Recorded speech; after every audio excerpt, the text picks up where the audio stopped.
were precarious with a capital P that season, leading to a scenario where, with 3 games to go, they had to ask the FA to sanction an emergency loan deal to bring in a goalkeeper. Swindon Town's Jimmy Glass arrived at the club. His efforts in his first 2 games earned the Cumbrians 2 draws. Those vital points meant that Carlisle went into their final game of the Division 3 season, now League 2, needing to beat mid-table Plymouth Argyle in front of their own fans and hope their relegation rival Scarborough didn't win against Peterborough at home. The game at the McCain Stadium finished 1-1, and with the same scoreline at Brunton Park deep into injury time, Scarborough's fans invaded the pitch en masse, believing their Football League status was secure, convinced they'd done enough to stay up. However, there'd be one more plot twist. Carlisle won a corner in the dying seconds, and up came Jimmy Glass. In one of those you couldn't make it up moments, Glass scored from a rebounded header and was promptly swamped by teammates and thousands of fans who quite simply couldn't believe what they'd just witnessed. As for Jimmy Glass, he became an overnight celebrity, but he never played for Carlisle again, and his playing career never really kicked on after that defining moment. He took on various jobs outside of football before finding his way back into the sport as player liaison officer at Eddie Howe's Bournemouth, and most recently the general manager at non-league Wimborne. Not the fairy tale ending to one of the most Hollywood moments in football, but the name Jimmy Glass will live on forever as the scorer of that goal, arguably the most important in any club's history.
Good morning, 4 minutes past 6 o'clock. This is talkSPORT Breakfast with Arnold Clark.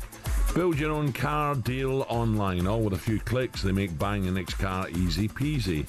Dino's with me. Morning, Dino. Morning, Al. Morning, everyone. It's not a good morning. Isn't it? What's up? I'll just warn the drivers coming in to London from the east. The highway is knackered. Who are you blaming for that? Well, who do you think? The mayor. Dick Whittington.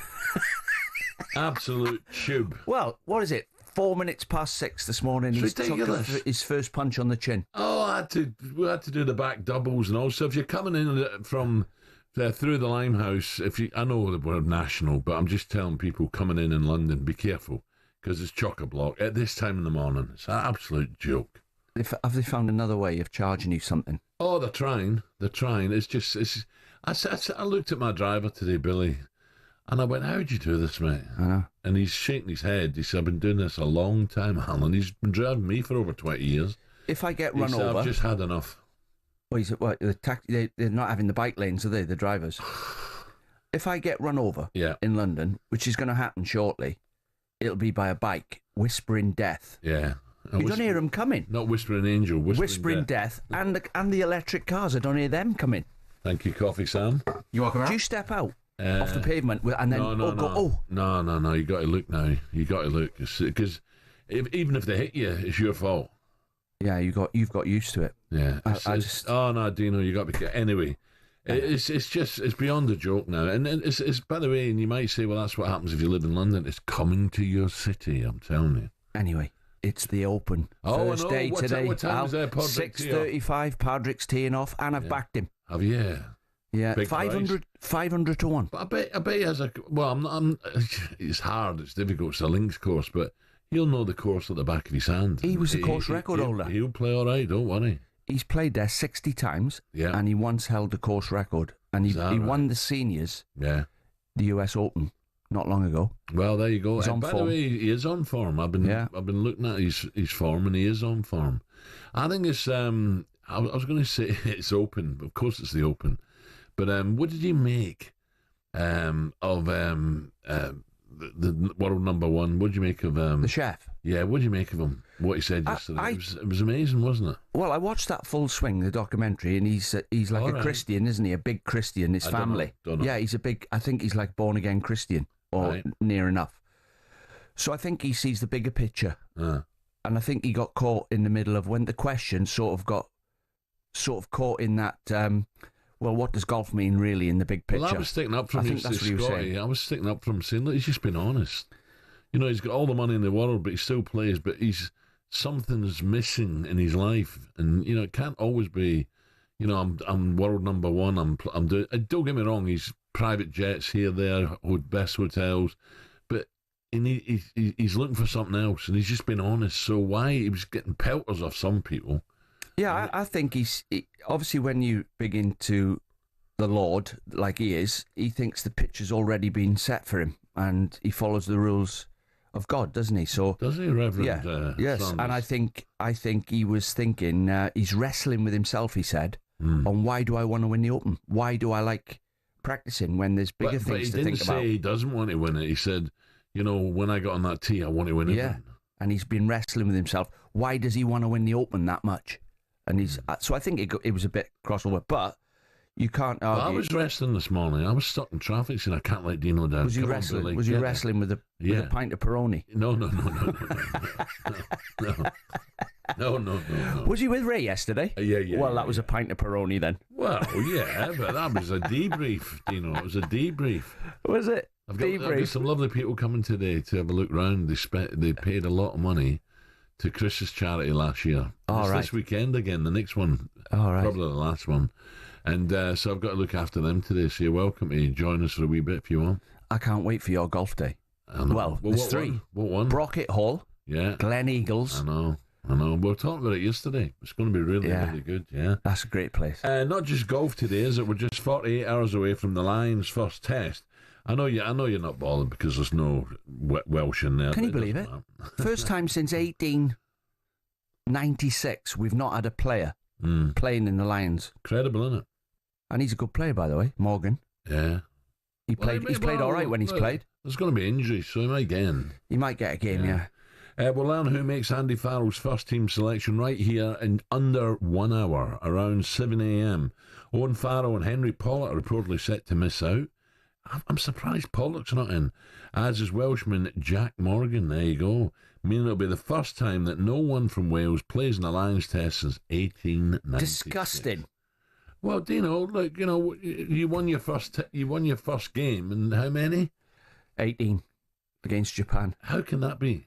That it's just. I was brought up obviously in Swansea, and the back pages and all my teachers, everything's rugby. Swansea City, Cardiff City, Newport County, Wrexham. They're on 3 pages in before you got to their story. Even if they played, it wouldn't be the back page. Someone said you were making a bid for Swansea. Now Gareth's gone into Cardiff. I'm not making a bid for Swansea, no. Well, I mean, why is Aaron Ramsey gone to South America? Is he? Yeah. Oh, was he? He's not going to Mexico, is he? Yeah. I read that. Yeah, I don't know whether he was. Or something. He's gone to Mexico. He's gone. I think. Has he already gone? Yeah, what's that about? Unfortunately for Aaron, he can't stay fit. He keeps getting little niggles, hamstrings, groins, and he broke his leg when he was young. Remember at Birmingham City, he broke his leg when he was playing for Arsenal. Player. And he's still only, was he 33, Aaron? 34? But why go there? With the greatest respect to any of our, Mickey Cole listeners. Yeah, why go there? I don't know. He'll have a choice, couldn't he? He could go anywhere. He could go to America. I don't know. Was it money? Do you reckon? I doubt it. You don't need the money. No. What a nice lad, by the way. Him and Gareth Bale. I'm not just saying it. I coached both of them while I was there. Did you? I didn't tell them what to do. Obviously. Yeah. Tell me ages. Gareth had a birthday yesterday, 36. Still, God, I was playing for Bradford when I was 37. Were you really? Yeah. 36. He could make a comeback, couldn't he? See Ashley Young? I know. Signing for Watford, 40. Has he really? And he's 40? Well, they're on about signing him. Well, a bit of luck if he hangs about to get the manager's job. Yeah. He talks well. Right, Dino, does the date October 7th, 2023 mean anything to you? It does ring a bell. Does it? Yeah, it does ring a bell. What is it? Before Wales beat Japan last Saturday, that was the last time they won a game of rugby. That's what it rings. Yeah, well, do you know, the teams have split in Wales. Al used to have Bridgend, Cardiff, Swansea, Neath. All them teams used to have. Yeah. And they split into lesser teams, and I don't know whether Gareth Bale factor has had effect on the kids because he's done so well playing football. Well, you've had they've stopped playing rugby. I don't know. There's Lawrence Delalio. I spoke to him at Cheltenham about why we're struggling in Wales, and he went, "You just seem to be." Like he said, I know it sounds a bit daft. He said, but everybody seems to be bigger than them. There's bigger groups of players, like big. Lawrence Delalio's like a mountain. Ooh. Yeah, well, they are. He said some of them are giants, aren't they? He said they're not as big as they used to be. They used to have really? Jeff Wheel, yeah, but hold on Morgan, not Morgan Bennett. JP was quite big, wasn't he? Barry John, they weren't big, were they? No, but as a group, I think he was saying maybe it's the forwards that need to be heavier and bigger. But he was just saying they're not as ferocious as they used to be. Right, up next is VAR set again, more power in the Premier League next season. We saw what happened at Wimbledon, absolute disgrace. What about the Premier? We'll talk about that next.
Dino? Voyage. I don't know. I've never heard it before. By all accounts, this, of course, is a theme tune from Baywatch. But why are we playing it? So it was Gareth Bale's birthday yesterday. It was a very happy birthday this morning to the actor, singer, and world record holder for the most watched man on telly, the Hoff. David Hasselhoff. Yeah, he was brilliant, wasn't he? The most man watched on telly. I'm not about that. Was Pamela Anderson. You just made that up. That's rubbish. The show when he was running across the beach at the start of Baywatch, they're all running, jogging. We couldn't do it now. Do you know with his red Speedos on. Yeah, you know what age he is now? Have a guess. 75. 73. Is he? Yeah, 73. Let's look now at today's back pages with Tesco Mobile for Business. The Back Page Review on talkSPORT with Tesco Mobile for Business. Got a side hustle as a Pilates instructor? Stretch your budget with business phone bills for up to 40% less than the big three networks. For verification, see tescomobile.com/business. Has anyone seen Single Sam? I've seen him, yeah. Well, where is he? He's on now. Do you know what he just said to me? We'll talk about tea times. Forget him. He's losing it, by the way. You know what he just said to me? He goes, Dean, correct me if I'm wrong. Did you not predict somebody to win the Masters who wasn't even in the tournament? I went, it was you. Yeah, no. You stitched me up. Who? At me? Sam. Oh, right. He rang me when I was playing golf with Jamie at the London club. Where you been? Here he is.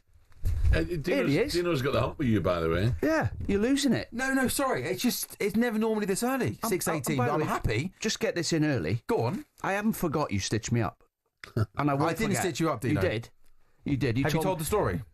This is the story. I'm on the 10th hole with Jamie O'Hara at the London club, and Sam rings me. Dean, can you give us a tip for the Masters? I said, right, who can I tip? He said, well, all the presenters have tipped someone. Yeah. And Rory's gone, Ram's gone, the chef's gone. I said, who else? I said, who won last week? He goes, I'm trying to think. And it was Matt Kuchar won. Yeah.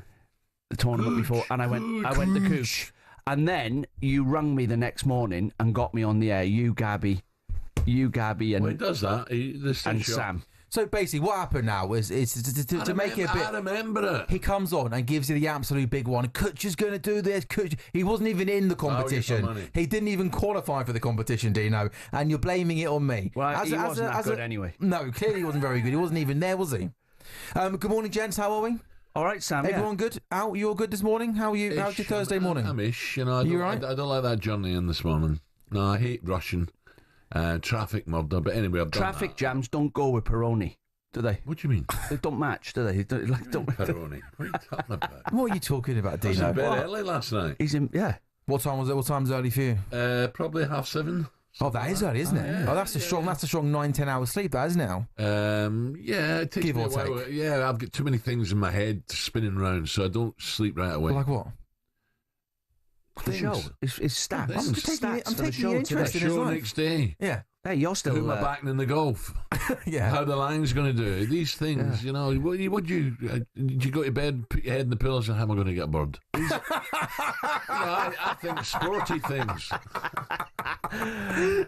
He said, yes, I do, yeah. He said to me when we walked in, where's Single Sam? He calls you Single Sam now. No, I know, Dino. I know. Why is that then? Why is it not happening? Why is it not happening? Because he's a good golfer. Yeah, yeah, there we go. Handicap's under 10 these days. It must be your banter or your patter is not working. What are you saying? No, he doesn't have any patter. It's Tinder time. They don't talk anymore, do they? You can't even say, excuse me, can I just say you got the best dress in here? On the dating apps you can't. Off your pop. Should we do some back pages though? Because I feel like I'm just going. Yeah. How about this VAR on the back pages today? What difference? Look, one thing, right? Because people are probably not aware of this. They're changing the penalty rule. If the keeper saves it, you can't knock the rebound in. Yeah. What? Who has made that up? Love this. Here we go. Read this. Who has made that up? What? That would have cost me 10 goals in my career. Yeah, a lot of tap-ins, right? Yeah. So the football lawmakers make three big rules. They may consider increasing VAR's powers to cover corner kicks and second yellow cards. IFAB could also be asked, as Al says, to look at radical changes in penalties where the ball is declared dead if the goalkeeper saves the kick. Someone's getting paid for this, by the way. A lot of money. These changes to the rules. What a load of tosh. So the three main ones are, as Al says, if a penalty is saved by the goalkeeper, there's no rebounds, dead ball. There's also talk of them being allowed to intervene if a player's on a yellow card and there's a second yellow card, and it should be a yellow card, to intervene on that to give the player a second yellow card. And there's also talk of if there's to intervene for corner kicks. So if a goal kick is given, they'll be allowed to intervene and say, no, that's not a goal kick, that's a corner kick. Where, of course, they haven't been able to do that up until now. Al, what are your thoughts? They've already ruined football, by the way. They're going to get rid of referees soon. There's just Exactly the first thing I said. Stop the game and then look at the screen. They're going to get rid of I think refs. you can cover everything by one rule that they've made that's ruined football. They've made it, which they've set out to do, they've made it non-contact. So players are diving because the refs gives free kicks for everything. There's yellow cards for everything. Yeah, because they give free kicks that often, so it's non-contact. Teams that are struggling can't show any passion because how do you get your foot in? Even closing down, you get pulled up for a foul. So there's no tackling anymore. There's no dribbling. There's no defenders are frightened to put their foot in. It's non-contact sport. It's not the sport that the sport you're watching now. How old are you? 28.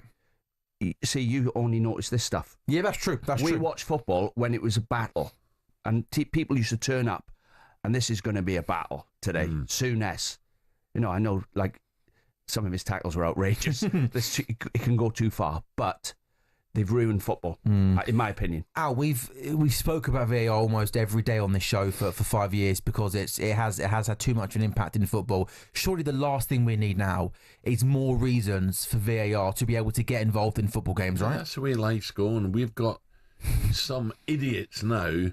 This is a good idea. Let's change this. Let's change that. That's the way life's going.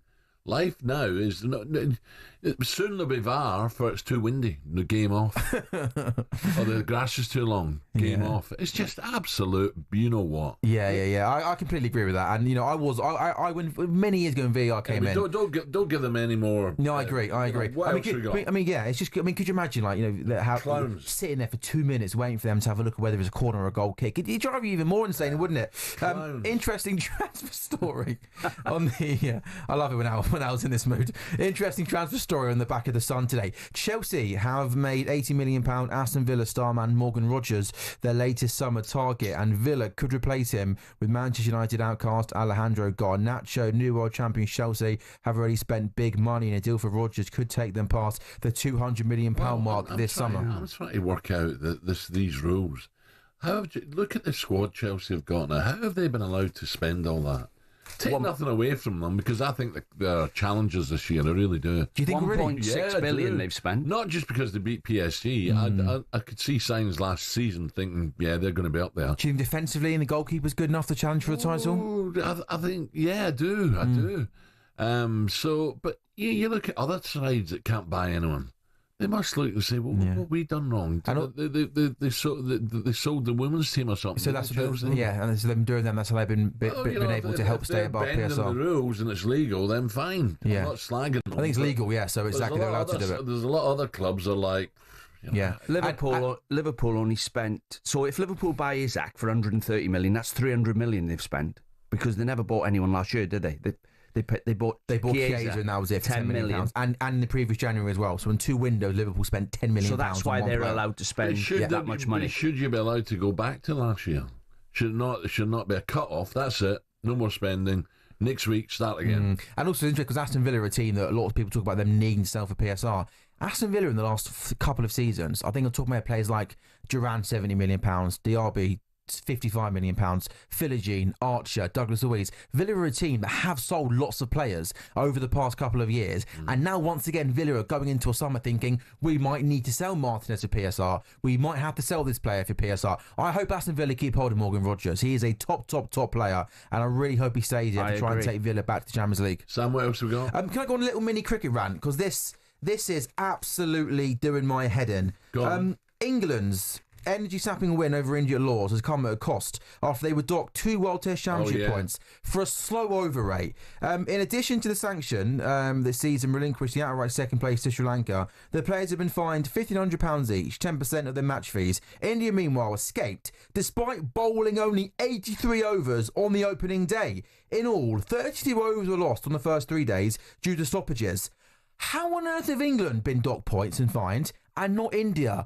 Absolute nonsense. There is a real problem with people pay hard-earned money to go and watch Test match cricket, and you're supposed to get 90 overs in a day. They even allow you an extra half an hour to play from 6 to 6:30 to get 90 overs. They still fall short. I cannot believe that England here have been docked points and not India. I spent 5 days there watching every single day. They feel it? India, they should do. India spent as much time calling for drinks, players going down for massages, as much as England. So if England get fined, I don't know how India haven't. Absolute nonsense. Okay. Calm down, Sam. No, nonsense. Thanks, What a great Sam. series we're having. Angry Sam. That's There's true. No longer single Sam, is Angry Sam. That's why you're single. That was a look at today's Aggressive. back pages with Tesco Mobile for Business. Over to Port Rush next for the first tee-off at the 153rd Open Championship. The Back Page Review on talkSPORT with Tesco Mobile for Business. Got a side hustle as a Pilates instructor? Stretch your budget with business phone bills for up to 40% less than the big three networks. For verification, see tescomobile.com/business.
Cricket balls are red, baseballs are white, American footballs are brown, and tennis balls are yellow. We don't even think about it really, but the story behind the tennis ball is actually quite interesting and even involves Sir David Attenborough. I know, here's the tale. Tennis has its roots in 12th century France when people used to make balls from all sorts. Cork, wool, chalk, animal fur and even human hair. Uniformity was found centuries later when people started making balls out of something called vulcanized rubber, invented in the US. But the balls kept on breaking, so a British lawyer, who also loved tennis, suggested they put a flannel covering on the outside, and thus the tennis ball as we know it was born. One problem, it was either white or black. And when the controller of BBC Two, Sir David Attenborough, decided Wimbledon would be shown in colour on the BBC in 1967, no one could actually see the balls on telly. So the International Tennis Federation went away and created a new colour called optic yellow, which would show up without the need for a 4K LED display. Not that anyone had that in the 1960s, of course. Since then, all tennis balls have been covered in that material and have their trademark colour for that exact reason. Amateur tennis players and dogs worldwide are forever grateful.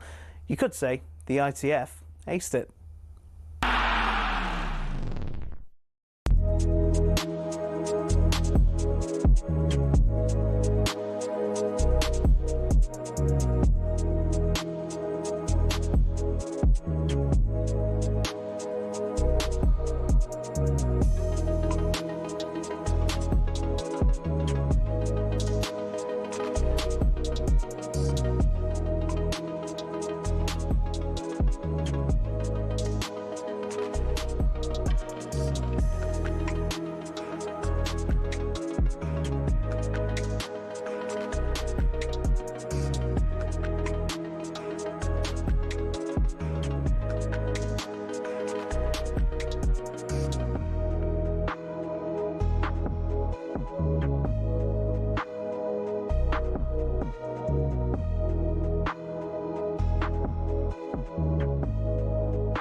Right, here we go. This is talkSPORT Breakfast with Arnold Clark. Get the UK's best used car deals guaranteed. Dino's with me. Right. Without further ado, let's cross straight over to talkSPORT's golf correspondent, who's currently standing on the first tee at Royal Portrush, where the first tee shot of the Open Championship is just minutes away. It's a very good morning on a windy morning. Rupert Bell. Morning, Rup. Morning, Rupert. Good morning, Dino. Morning, Alan. Yes, welcome to Portrush. It is a breezy morning. There's no two ways about it. And this first tee is an imposing first tee shot on the open rotor. And, of course, this is where famously Rory McIlroy in 2019 started his round with a quadruple bogey, an 8 snowman. But because the thing about this tee shot is there's out of bounds on both left and right. It's an historical thing because back in the day, on the left-hand side, it was farmland. And then they bought the farmland, but then they thought, well, this is how the course was laid out originally. They'll maintain it. So and with this breeze that's now coming from sort of right to left, it could easily send the ball careering into that out-of-bounds area. But Padraig Harrington is the two-time Open champion. He won in 2007, 2008. This is his 28th appearance. The Irishman has the honour of kick-starting the 153rd Open Championship. Talk us through it, talk us through it. Come on. Well, but this 420-yard hole is difficult, not only because of the breeze, which I say is a fresh one this morning. We had the most benign, lovely day on the Northern Ireland coastline yesterday. We're not too far from the famous Giant's Causeway. But here today, cloudy, fresh breeze that is sweeping across, and then the difficulty is the second shot. It's uphill to an elevated green, and this was proved to be one of the hardest holes on the course. So he's on there. There's a grandstand around, and I got here at 6 o'clock, and people were queuing up already to get their spot on the green in the grandstand to watch this first tee shot. Harrington is standing looking down. Of course, he's come fresh from winning on the Champions Tour at the US Seniors Opens, and he's still so competitive. Yeah, well, the wind. I think why he's hesitating, the wind straight into his face. I just watched on the telly. They showed us the first green, and the wind is blowing straight down the fairway into the players' faces. And this course, as I say, the wind almost feels like it's coming from a different direction than what we've had on the first and the practice round. So it will be a completely different challenge. These famous 18 holes, which we're back here within 6 years, is a testament to how well it went back then. And the cheers now ringing around brilliant. For Padraig Harrington as he acknowledges the crowd, and he's announced by the starter, and he's doing through usual sort of practice swings just to try and make sure that he's loose. You know, he's in his 50s now, but the competitive juices run free, and he couldn't really comprehend what Scotty Scheffler was talking about. So can he find the fairway? That's the key thing. I think it looks like he has absolutely ripped that down the centre. A low draw that is just actually perfect, right in the middle of the fairway. He's got a broad smile on his face. Is he hit an iron or is that a wood? He hit a fairway iron. I think it was caution to the wind, I think, basically. He's playing alongside the very talented young Dane, Nicholas Højgaard, who made the Ryder Cup team back in 2023 and has had a good week last week in Scotland. He came through, qualified for his tied fourth, when one of the last spots to guarantee his participation. And he's on the tee, and he needs another good week if he's to keep the sort of potential of going to Bethpage. So can he, this very talented, well, there's two of them, Rasmus, and he's hit another low skimming shot just to keep it out of the wind, and he, like Padraig Harrington, has found the fairway. So two good tee shots. Now the final person in this three ball is the Northern Irishman Tom McKibben, who started his golfing career just like Rory at Hollywood. He's gone off to the Live Tour, but he qualified for his performances on the DP World Tour last year. Very talented young 21-year-old, and what an honour for him. But it's a big week, a pressure week for him too, playing on home soil. Now, as I say, took the decision to go to Live, which was some people saying, why so young? But he feels it was the right thing to do, and it's proving very lucrative. But can he find the fairway, as I say, on this 420-yard par 4? And it's on its way. He's looking a little anxious as the ball is on its way. And he has gone into, he's slightly pulled it, and he's gone into the second cut of rough. Hopefully the lie will be all right. But Podrick Harrington has got the 153rd Open underway with a perfect tee shot, and as has Nicholas Højgaard. But Tom McKibben with a bit of work to do on this difficult open hole. We're up and running, boys. Rupert, you mentioned Liv there. Some people sent me yesterday, maybe Scotty Scheffler's thinking about Liv. Well, I don't see that. I mean, they would have to come. Look, they've got big money pit, have the Liv team, but I can't see that. I just don't think it's on his radar. At the moment, you question his, he's wondering what's it all about, Alfie, as they say, because he says it finds it so hard to enjoy, whereas Podrick Harrington said, I'm still celebrating my US Seniors Open success. I'm delighted when people come up to me and sort of compliment me and saying, well played. And he said he's still enjoying the moments of victory. So he was struggling to understand what Scheffler was talking about, but each to their own, but I cannot see him going anywhere Rupert, near Liv. am I seeing things? Højgaard's got mittens on. Is it that cold there? It's cold. Is it? It's cold. Yes, I can assure you. It's nippy this morning. A fresh breeze. Yesterday was absolutely a mill pond calm out on the Irish Sea. It was a lovely, sunny, warm day. Polar opposite today. Yes, you will need to keep and bearing in mind they would have been at the practice range probably from maybe 5 o'clock, 5:15 to get warmed up and ready to go for the first round. So it was a very early start, and when I arrived in the car park, it was definitely mittens at the ready. What do you mean you arrived in the car park? You slept in your car last night. Yeah, Alan, no. I went to last night. I was in Coleraine having an Indian, which had a slightly some of the colouring of the food. It looked a bit radioactive, but I'm all right. So, but that food colouring thing that you can sometimes get in Indians, it was absolutely delicious.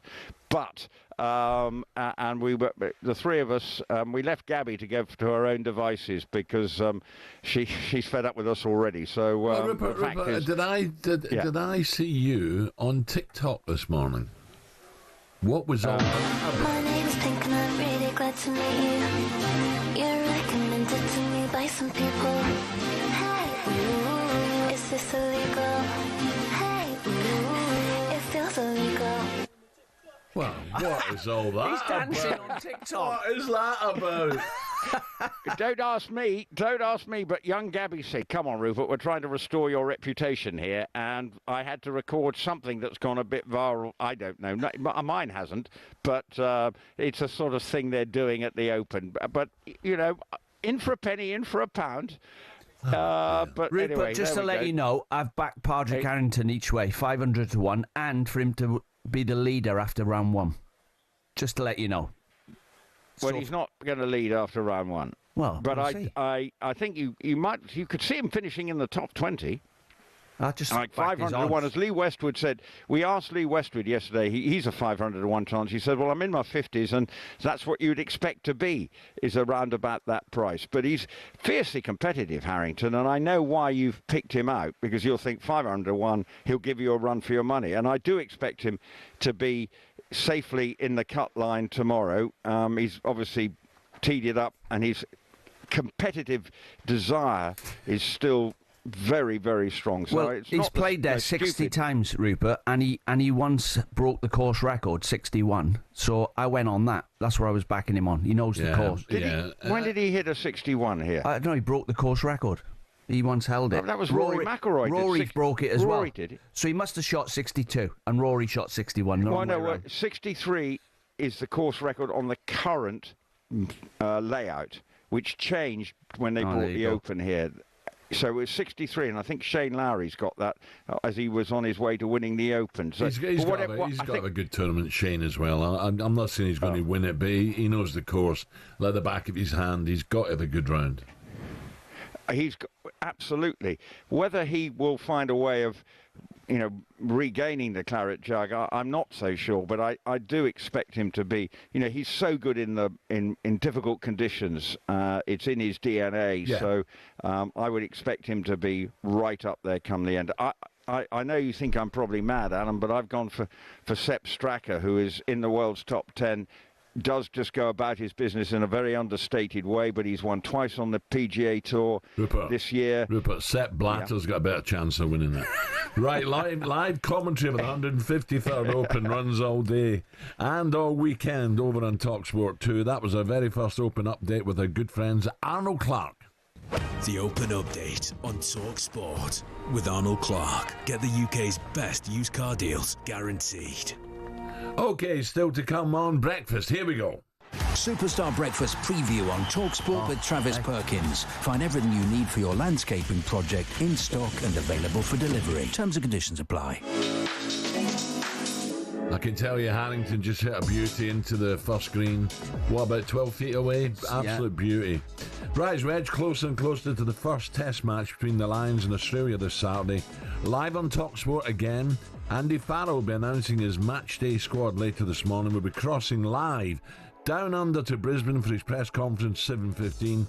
Don't miss that one. Plus, we'll find out the very latest on Villa's reported pursuit of Nicholas Jackson and now Alejandro Garnacho. That was a look ahead with our friends at Travis Perkins. Superstar Breakfast preview on talkSPORT with Travis Perkins. Manage your Travis Perkins trade account online at travisperkins.co.uk or via the Travis Perkins app.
Good morning, 6:47. Just a quick one here, Alan. You're my favourite presenter on the radio. It's very rare I disagree with you, but I love the new penalty rule. Wow.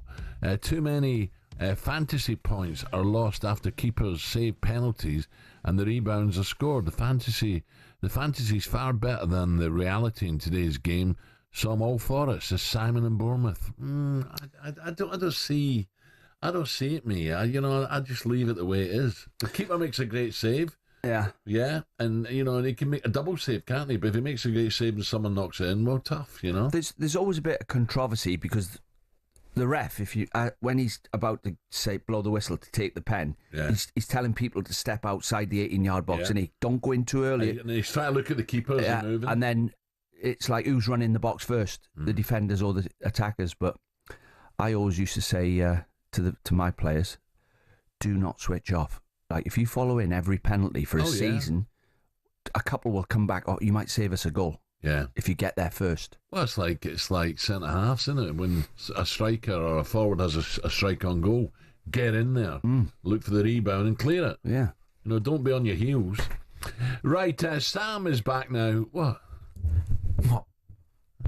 Right, Sam. Yeah, I'm good, thank you. How are you? You're not going to find anybody at 10 to 7 in talkSPORT studios. What do you mean? You're in the wrong place.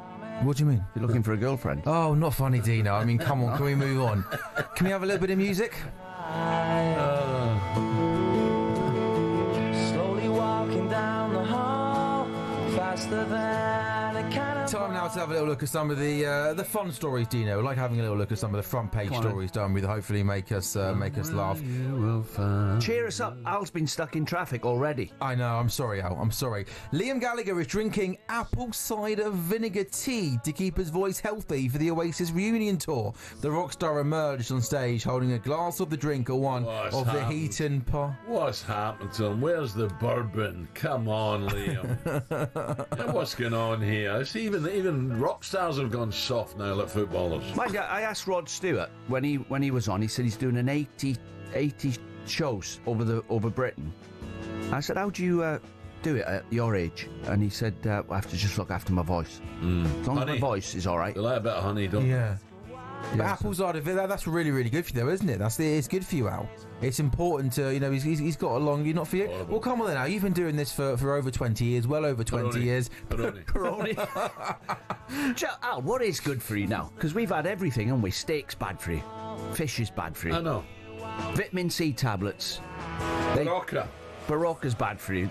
Yeah. But honestly, come on, Al. On a serious note, to keep that voice going, to keep that voice strong, is there anything, do you try you've got no techniques, nothing you take or do to... I've said before, I don't like water, and please don't take it from me. I just don't like water. Which is, it's bad. You should drink loads of water. You should drink water, yeah. Do you like red wine, Al? Yeah, but that does dry my throat out. Does it? Yeah. I've gone off red wine at the moment. I can tell you've been on the Peroni yesterday, not the wine, because by your voice. Really? Your red wine voice is a growl, and the Peroni voice is smooth. Oh, very nice. Yeah. There we go. You know him well, don't you? Yeah, very nice. You know him well. Tell what he's been drinking. Who doesn't like water, by the way?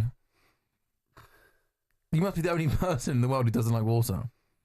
Well, what do you drink, Sam? What? To keep me going? No, yeah, what do you drink, like alcohol-wise? Oh, no, I'm a beer man. Beer, Peroni, Heineken, Stella, any beer related. I don't really drink... Do you know Stella's back is a massive, big seller again? Oh, is it really? Yeah. I think, I like Stella, yeah. I only really like drinking beer. Don't like much alcohol that isn't beer. But wine is lovely. It all depends where you are, what the weather's like, what you're eating.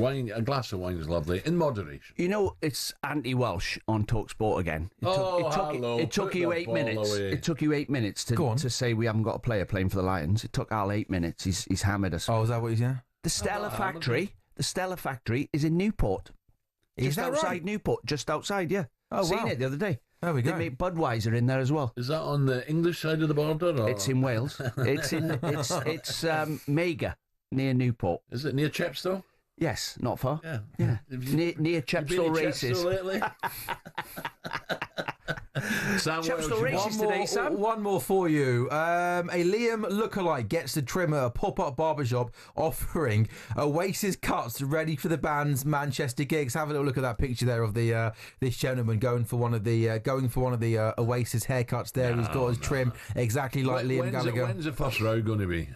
Oh, you tell me how. I don't know. They're not going to row. They're getting on well. Everything's good, isn't it?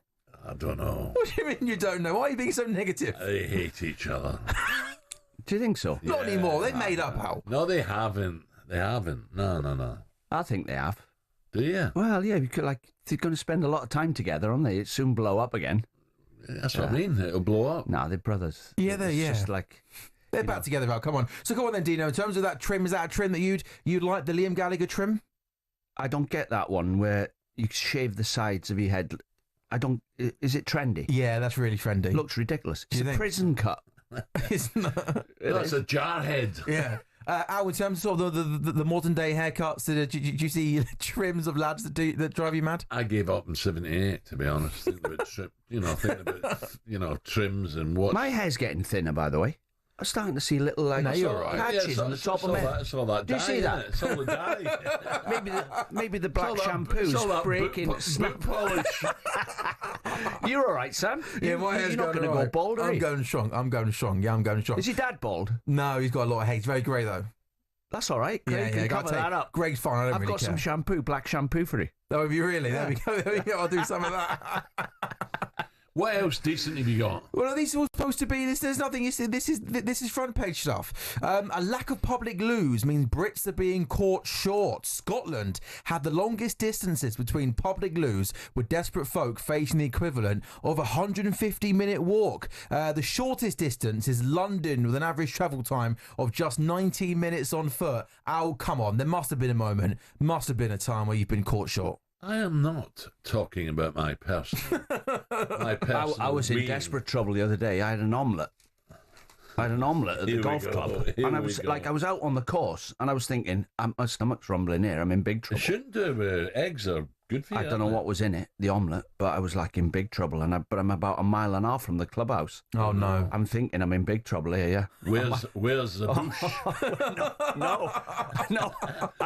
And the thing was, I emptied my golf bag because I was carrying it, so I took everything out of it. I had 3 balls.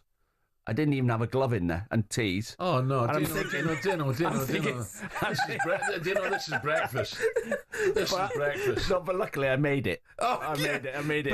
But you were thinking of a plan. I had to cut the golf short. I bet you did. Yeah. Oh, so Dino. They should have toilets out on the course, shouldn't they? And 9. Well, clubhouse and a 9. Yeah, there we go. So, halfway clubhouse. There we go. Thanks for cheering us up, Dino. You know the Al's moaning about the the roads. London getting paying for everything, car parks. Yeah, that's a disgrace when you have to pay to go to the toilet. Think about it. Your human rights. Surely you should be able to go to the toilet for free. A hotel or a pub. Yeah, but how do they charge people to go to the toilet? Sometimes in train stations to get into the toilet. Yeah, Paddington. Then there's a barrier. Yeah, when you're bursting. Hold on a minute. Have you got a problem with your bowels? No, that is true. I'm with you on that one, Dino. It's a disgrace. I think people should be allowed to go to the toilet. Yeah, they are. Yeah. Have a bit of control in your life. After a couple of beers, you can you? Once you break the seal, you're in trouble, aren't you? Don't tell me you've never not got to the toilet. You've never not made it. Never. He's a pro, Dino. You were 10 yards short. No. 10 yards. You got another 10. No. Once you get that close, Dino, you might as well. Anyway, I'm not talking about this. In the last hour or so, Joe Schmidt named his Australia squad for the first test against the Welshless Lions. We'll be bringing you the Lions team after 7 a.m. with Andrew McKenna. Will join us straight after the talkSPORT news.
153rd Open has officially teed off at Royal Portrush.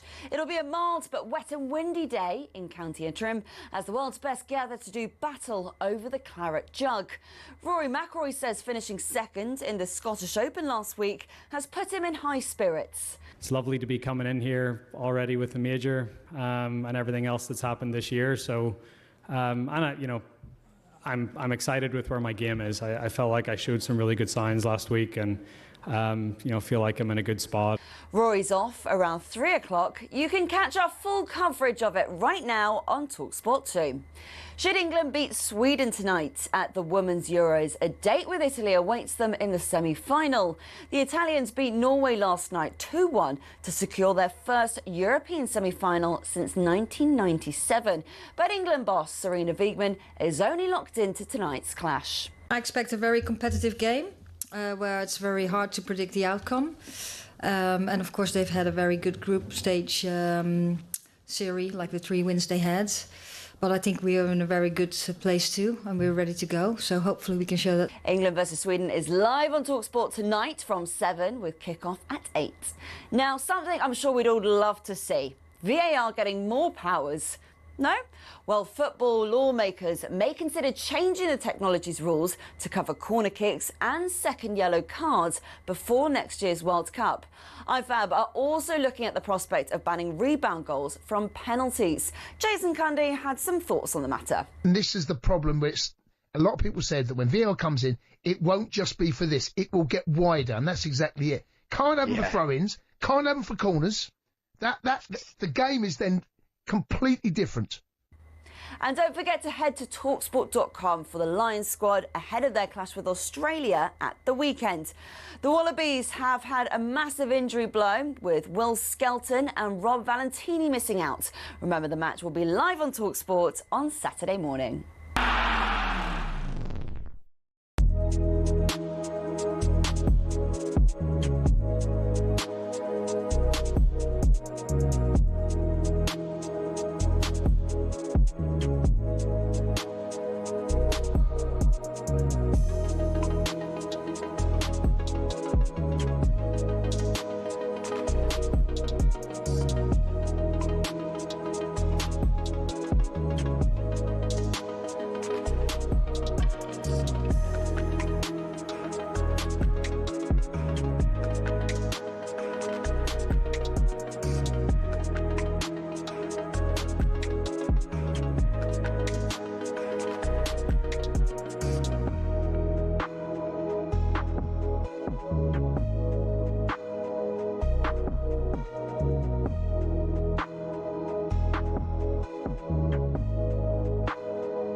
Minutes after 7 o'clock, talkSPORT Breakfast with the Arnold Clark app. Buy a car and opt in to Arnold Clark's rewards to enjoy access to great giveaways and everyday perks. Dino's with me.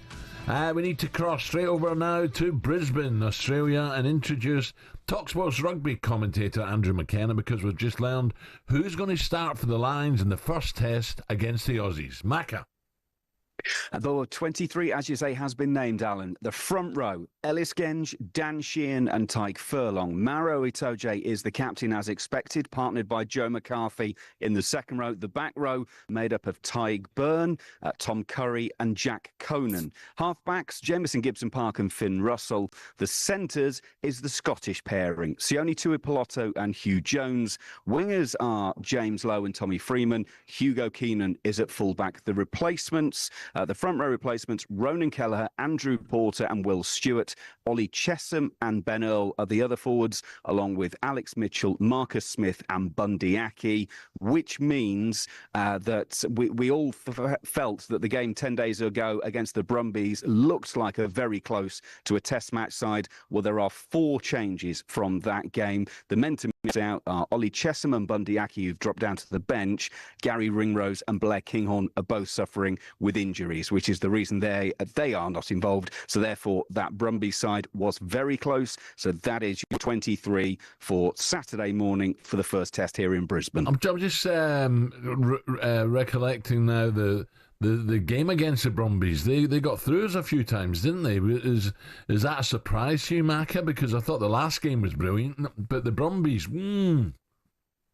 Well, the Brumbies were the best side that the Lions have played, if we're being honest. So it's no real surprise that they did give the Lions a handful. To give you an idea, Stephen Larkham, their head coach, the Brumbies, said they've been working towards the Lions game for 3 weeks. Right. We then had that game against that invitational side made up of very, very good players, but they had 4 days together, which is why they looked disjointed at times. That's why the Lions put such a strong side out for the Brumbies game, because they knew, although it wasn't 10 out of 10 opposition, it was a guaranteed 6.5, 7, and therefore they felt that they were going to get the best possible practice against that side, and that's how it turned out.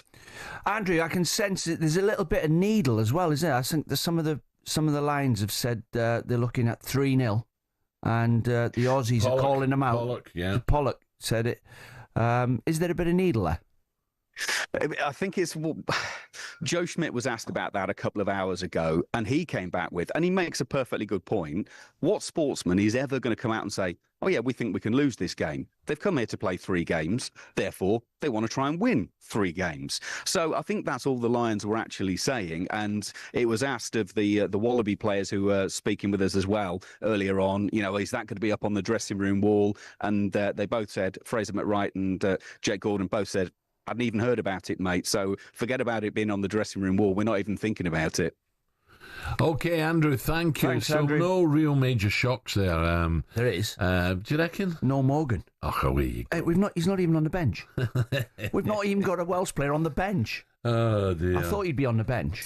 Don't forget the 7:15, we're heading back to Brisbane to listen in on Andy Farrell's press conference. But before that, the Lionesses are back in action tonight, right here on talkSPORT. A tricky old game. They take on Sweden for a place in the semi-finals of the Women's Euros. The two sides met twice last year, with both ending in draws. There you go. Here's Lioness boss Serena Wiegman and what her side needs to change. I am very excited, and I can feel the excitement from the team too. I think we already played 2 finals after our loss against France, but now it's the quarterfinal. Exciting opponent too, because we know Sweden is a very strong side. They've done really well on the group stage, and they always perform at final tournaments. So, yeah, we're really looking forward to it. Do you know what? Zurich's one of my favourite places.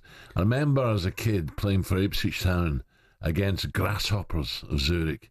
And I don't know if they're still playing the same stadium, but it was a real chilly night. The air was beautiful, and all the lights in the surrounding hills were all on. And it was just picturesque. It was beautiful, and the air was stunning. It's a pretty place, but a bit boring. Oh yeah. A bit like you want to leave after a week. Bit like Swansea. Swansea's fantastic. Swansea's like the south of France today. We'll buy into it then. On the beach, Get Swansea some wedge Beach. in there.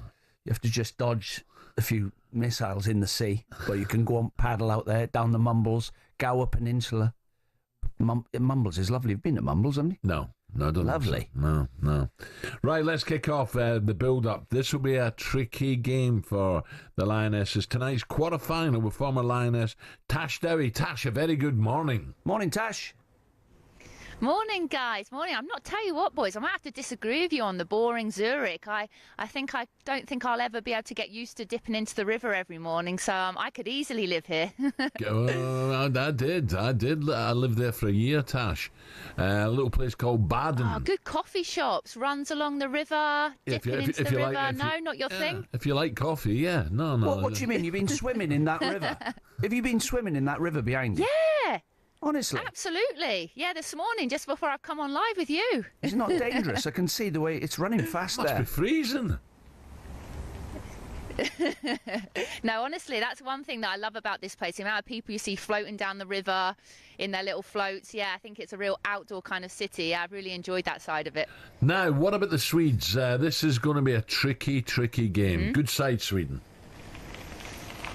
Yeah, very good side. Very similar to a France setup, if I'm being completely honest, with regards to pace to burn, really good on the counter-attack, creative players in midfield and a lot of experience. And I call them the bridesmaids. They've always come so close. Semi-finals, runners-up in Olympics, World Cups, and they've just always fallen short. So is this going to be their year?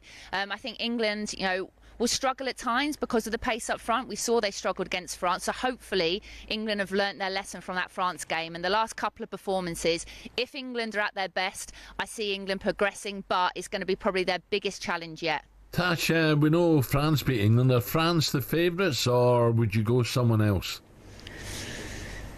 I think Spain are heavy favourites. Right. France, I kind of predicted them actually. Yeah, I think I predicted France to actually make their first final this year. I think they're that good. I really do. And then you look at Italy even progressing last night, that kind of dark horse. I played over in Italy and I know the players very well, and I think it's a nation that's definitely improving. But I think if England win tonight, I see us then comfortably beating Italy, and then it sets up a nice final potentially against likes of Spain or France. And then really it's pretty much a 50-50. I think both nations are as good as each other. Yeah.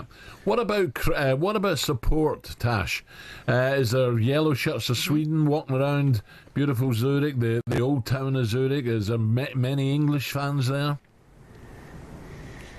If I'm being completely honest, the English fans have dominated the support. Every game that we've been to, even the Welsh fans, where they were loud and proud, but pretty much 3/4 of the stadium and all 3 of the games so far have been English. So I would say we're heavily got that 12th player behind us, and I expect the same tonight as well. The fans have been incredible, and I think that's been a big push for the women's team.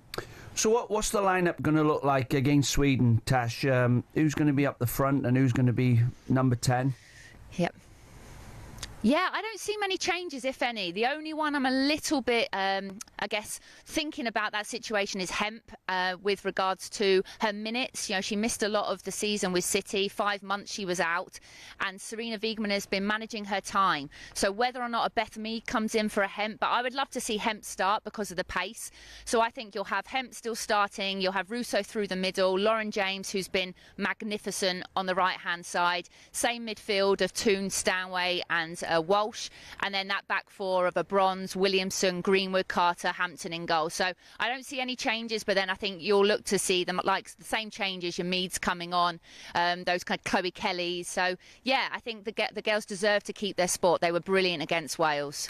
Tash, enjoy. Thank you very much. Well, Thanks, looks Jack. beautiful. Yeah, get your armbands on in that river. Thanks, Go guys. and have a dip, Tash. Go and have a dip. Don't forget, you'll hear England against Sweden right here on talkSPORT. Coverage gets underway at 7 p.m.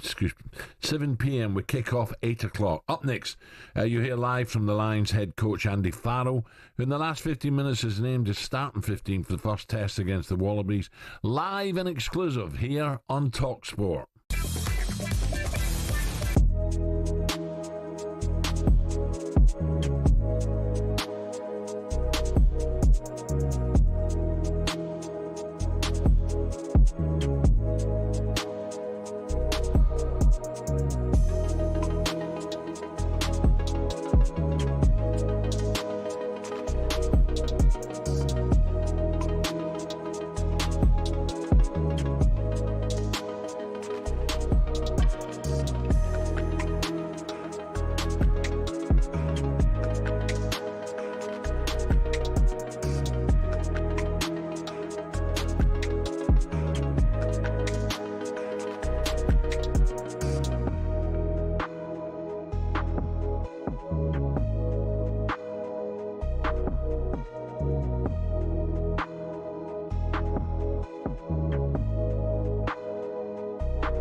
7:15, Dino said it. Harrington's in for a big, big morning, and he leads. Time now to get an open update with Arnold Clark. The Open Update on talkSPORT with Arnold Clark. Build your own car deal, all with a few clicks. Rupert. Well, I can tell you, Podrick Harrington, what the perfect start from the Irishman, because he holed a 16-foot putt for birdie at the very difficult opening hole. Brilliant approach shot, and then wrapped it up with that birdie. And it just proves that playing alongside him, Tom McKibben, well, he had a bogey, and Nikolai Højgaard, well, he came away with a par. But early doors, we've been playing, what now, nearly 45 minutes, and Podrick Harrington is 1 under par through 2. Nikolai Højgaard has joined him, his playing partner, at 1 under with a birdie at the par 5 second hole. Other players out on the course struggling already. Former Open champion Cameron Smith, but about to make it to the tee now. Phil Mickelson, former Open champion, another one who's very popular here, of course, and he's about to tee it up in the next 4 or 5 minutes. But Podrick Harrington delighting the huge galleries who've made it early to Royal Portrush with that early birdie. Nice one, Rupert. And do you know what, Dino? He's used to it, but there's pressure on Rory, isn't there? You know, when he walks on that first tee, the punters will be going crazy, won't they? Yeah, well, they all want him to win, don't they? So he knows everyone there, so he's teeing it up and he's thinking, can't let everyone down. Yeah. Not myself, but everybody else who's rooting for him. So it's part of the job. Having announced his match day squad for the first Test match earlier this month, it's time to cross down under and join Lions head coach Andy Farrell. Can I just ask for a bit of an update on a couple of the players? Of course. Mac Hansen, Blair Campbell. Yeah. Mac, he could be fit for Tuesday, but probably unlikely. Same for Blair. Thank you. Cheers. Andy, how important was experience and what players have done previously in terms of your thinking when it came to selection? Well, you 100% throw everything into the mix. You know, it's a big responsibility representing this group. First up, this is what we came for, Test match football. It's a big responsibility to show each other how we're going to attack this game. So you obviously take into consideration a lot of things, obviously form, but a big part of that as well is big match temperament, and I think we've got a good few of those in the starting lineup. And were there a few selections there that, as you said, have been so tight that it did almost come down to guys that have been there before or been on Lions tours before?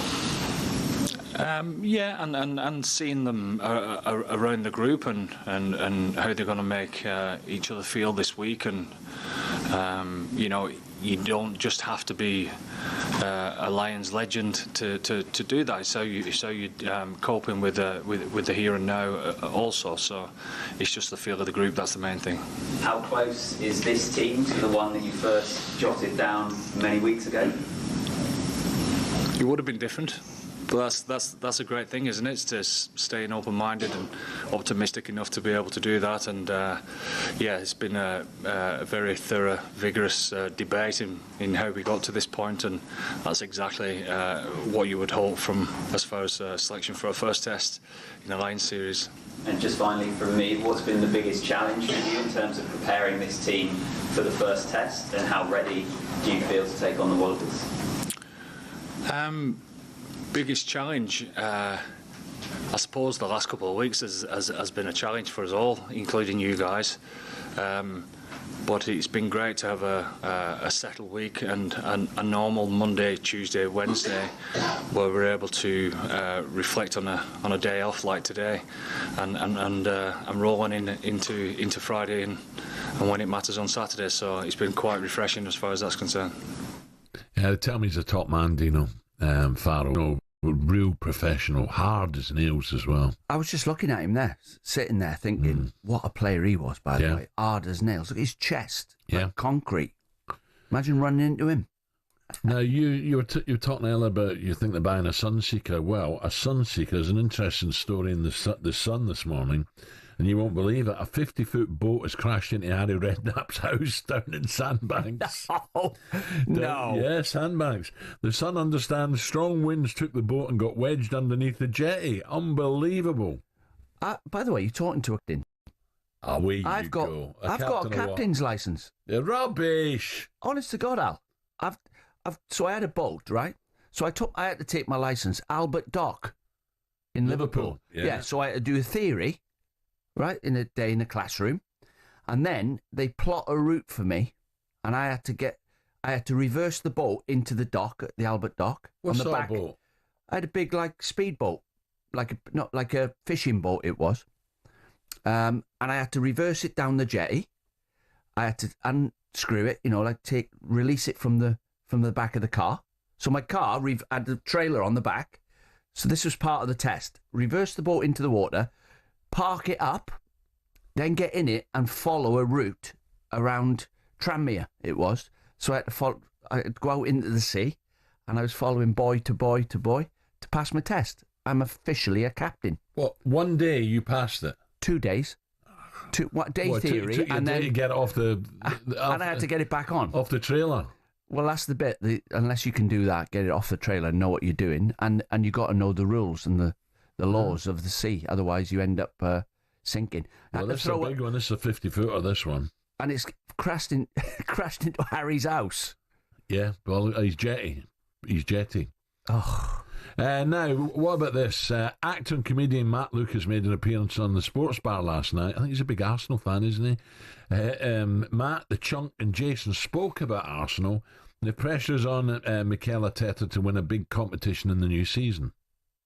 The reason I don't think he would get fired if he didn't win anything is because of what he's done to the culture of the club. He has really revitalised Arsenal Football Club, where the club was almost spiritually before he arrived. He has really turned things around.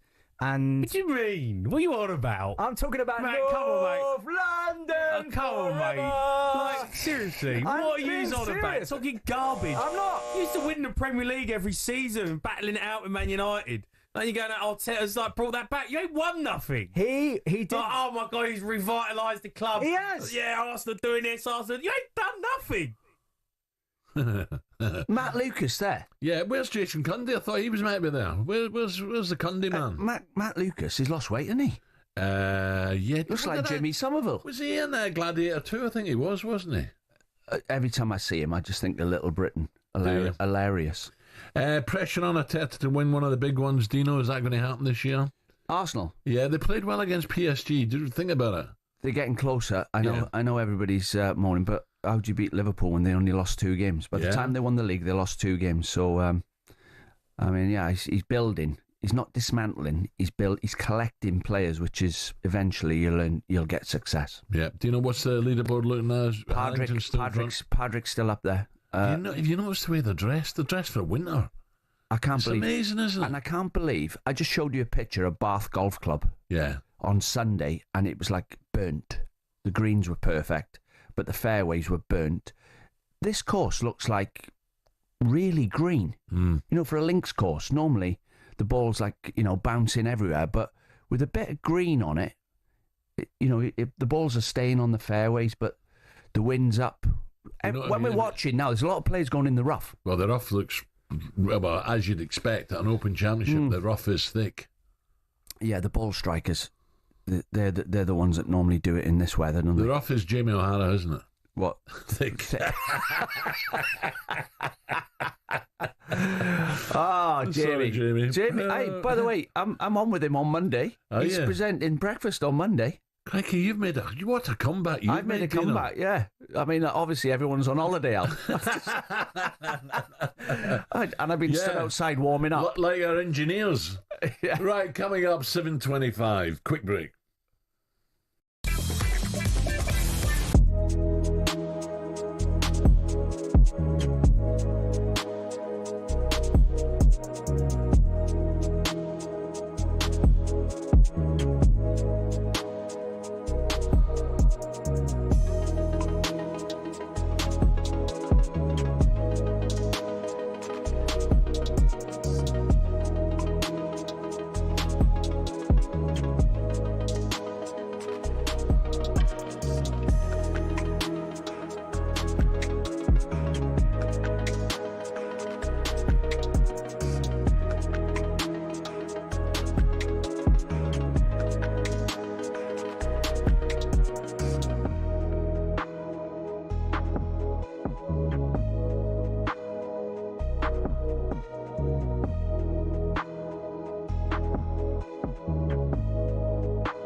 153rd Open has officially teed off at Royal Portrush.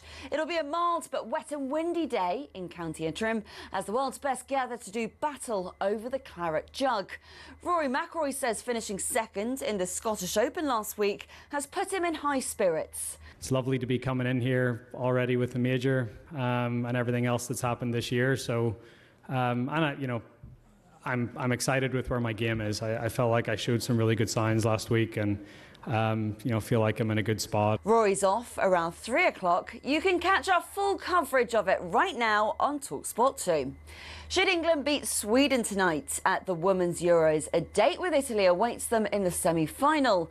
The Italians beat Norway last night 2-1 to secure their first European semi-final since 1997.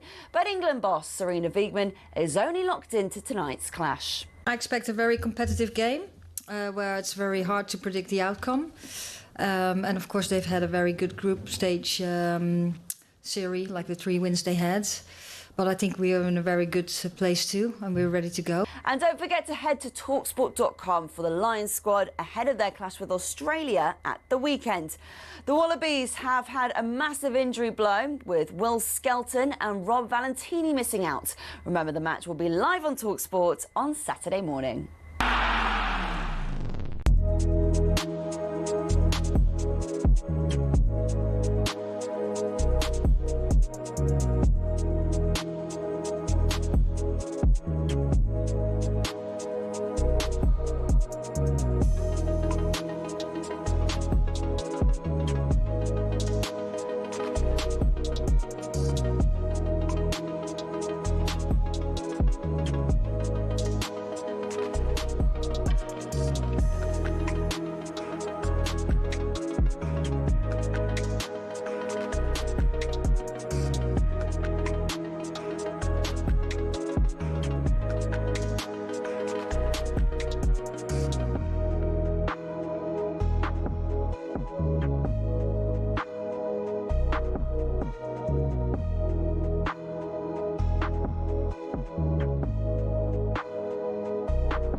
Good morning. talkSPORT Breakfast with Arnold Clark. Build your own car deal online, all with a few clicks.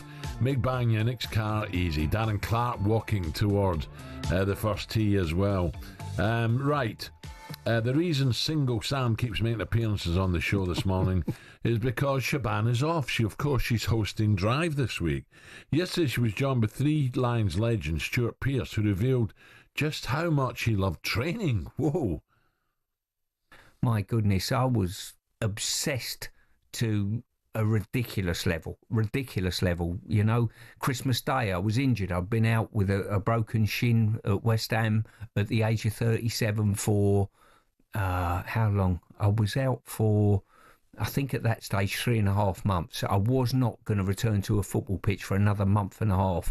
And on Christmas Day, I turned up in the kitchen to go over the park on my own with a football to train. And my wife at the time said, "What the hell are you doing? It's Christmas Day." I said, "I don't care. I've got to train." Do you regret any of that? Like, No. what Scottish? That was it. You were happy though. Yeah. I wouldn't have been me if I compromised. That's why they call him Psycho. Well, I trained with him at Forest. Obviously, we played together at Forest, and he's exactly like that. He's got an aggressive face, hasn't he? Oh, yeah. He was aggressive. Yeah. He And was training, hard. he used to train the same as he played. If there was a tackle there, he'd be Wealdstone, straight wasn't through. he? He came from North London, Wealdstone, I think he played for. Yeah. He was a sparky, wasn't he? Yeah. You heard that one about Cloughie when he got in the England squad, Stuart, didn't he? Go on. Cloughie said everybody back Thursday after the internationals, by the way. And I think Archie Gemmell said, "Gaffer, Piercy can't get back from Georgia or somewhere, where it was." He said, "Well, what's he think? Who does he think he is? We'll all change for him, shall we?" Anyway, he got them all in Thursday, and he walked in the dressing room and he had a Tesco bag in his hand, Cloughie, a towel and a football, a green towel. So he used to put the towel on the floor, apparently, pass the ball over the towel and said, "We play on the grass." Pass the ball on the grass, right? So Mark Crosley tells this story. So he's gone, "Hands up who thought the skipper played well for England." And the lads are all looking round. He went, "Well, I thought you were, bad." He went, "I thought you were bad." Like, he goes, "Well, I thought I'd done all right." He went, "Also, our skipper's a fraud. Lads, he's a fraud, the skipper." And he went, "What do you mean I'm a fraud?" He went, "Last week's programme, page 11, there's an advert, Stuart Pearce Electrics." "What's that?" He went, "It's the family business. When I was playing for Nuneaton, we kept the family business going." He goes, "So if my Barbara's light bulb goes out in the kitchen, is Stuart Pearce going to go and change the bulb for her?" He goes, "No, my brother." He goes, "Well, you're a fraud, son. You're a fraud. It's not you." And he walked over to him and he went, "Here's a bag, Tesco bag with something heavy in it." And he went, "Yeah." And he opened the bag and there was an iron in there. And he went, "My Barbara's iron's broke. If you're an electrician, fix it by Saturday or you're not playing, son." And walked out. He didn't. Yeah, apparently. Well, Mark tells the story. But Christmas Day, for us, Al, we always played on Boxing Day. So Christmas you had to Day's train. like a Friday. You come in the morning, wouldn't you? You wouldn't do a long sesh. You say, "Right, come on. Yeah. Let's do it short and sharp, do it properly when you get home for your dinner." Yeah, and I remember Wrexham, the lads were going, "Can we not have Christmas Day off, Gaff?" And they put a picture of the Grinch on my door. No, we professional. We would always train on a Friday, so we're going to have to train on Christmas Day. Yep. Well, and you got on with it, didn't you? There was a few whinges, but you just got on with it. That was part of your job. Okay, right. What time's it? 7:37. Time for this.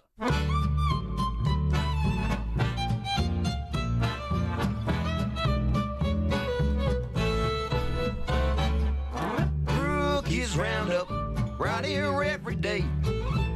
Crookies Roundup, which players are on their way. If an agent's got a story, Hello, Alex Crook. What you got for me? Crookie gets it first. Yeehaw, cowboy! There's a snake in my boot. He gets all the gossip from the best players to the worst. Of course, it's time for Crookies Roundup. He's the very best. He's the rootinest, tootinest journo in the Wild Wild West. Crookies Roundup. Yes, and Alex looking forward to Glorious Goodwood as well. Let's get the very latest from our man in the know, talkSPORT's chief football correspondent, Alex Crook. Alex, morning. Morning, Alex. Good morning, boys. We good? Very good. Yeah, got you up early this morning, haven't we? You have, and I was out late last night as well, so yeah, double whammy for me. You're always out. I hope you were out your missus. You're always out late. I was with a pal of yours from your Coventry days, actually, Neil Sillett. He sends his regards. Oh, right. Yeah. Oh, good. Excellent. Right, Villa. Let's start with Villa. What do we know? Villa's interest in Garnacho and Jackson. That's what we're hearing today. Is there any truth in that, Crookie, do you think? Well, it's been a quiet summer so far for one of Dean's former clubs. Obviously, had the disappointment of missing out on a place in the Champions League right on the last day of the season. I think that has affected them financially, but they do need some reinforcements because, of course, some of their success in the second part of last season was down to the fact they made a couple of statement loan signings in January, and Marcus Rashford and Marco Asensio as well. Both of those have gone back to their parent clubs. So I think it makes sense. They're looking for wide players. We know that Garnacho is persona non grata at Manchester United, one of those 5 players training away from the first team. And I think his preference is to stay in the Premier League. He's already rejected the advances of the Saudi Pro League. So I think there certainly is some legs in that one. And then you look at Nicholas Jackson. He's gone from first choice to third choice at Chelsea in terms of the striking department in the blink of an eye. And there is a relationship there. He played under Unai Emery in Spain. I think I mentioned to you a couple of days ago that there was the possibility of a link-up between those two, and certainly they're two of the players that Villa are monitoring, and I think Chelsea are open to offers for Nicholas Jackson.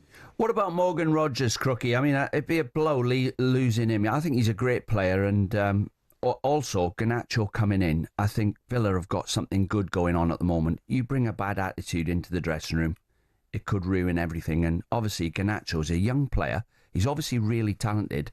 But from what I can gather, he's arguing on the training pitch with the manager non-stop. And they've can't have that, can you? He's what is he, 19, 20? Yeah. He's training on his own because of his attitude, not because of his talent. So signing him's a risk for me. Yeah, I guess it was the same when they took Marcus Rashford in January, but that was just a loan deal, so that was only a short-term risk.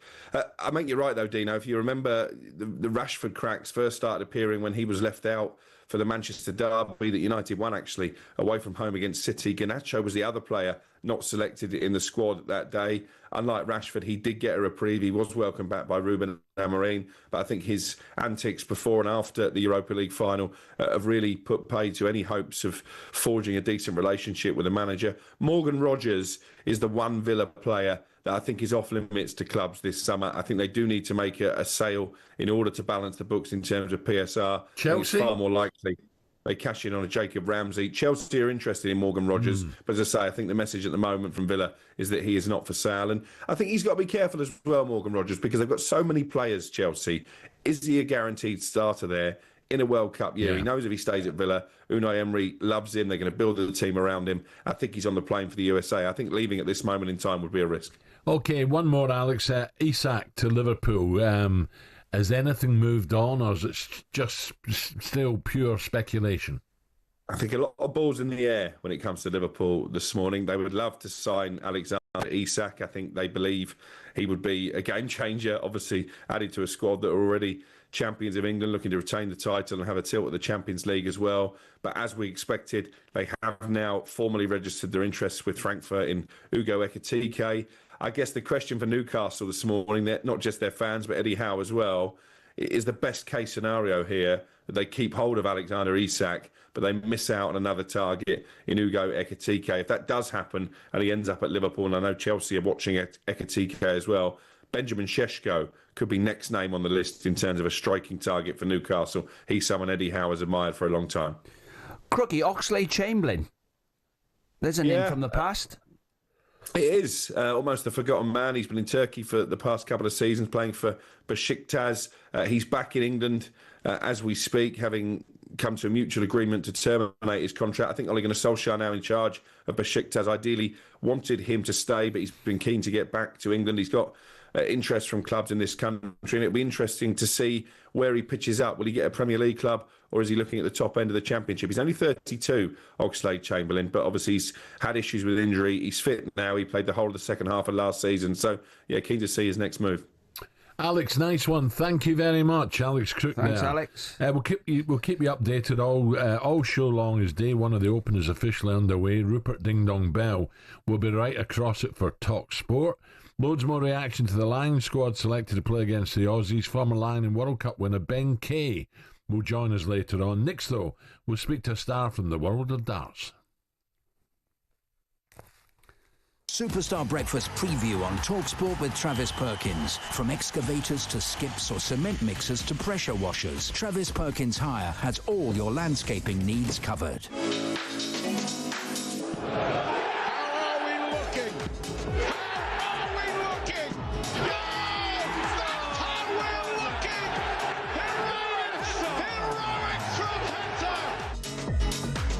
Yeah, Damon Heta will join us next to preview this year's World Match Play Darts competition.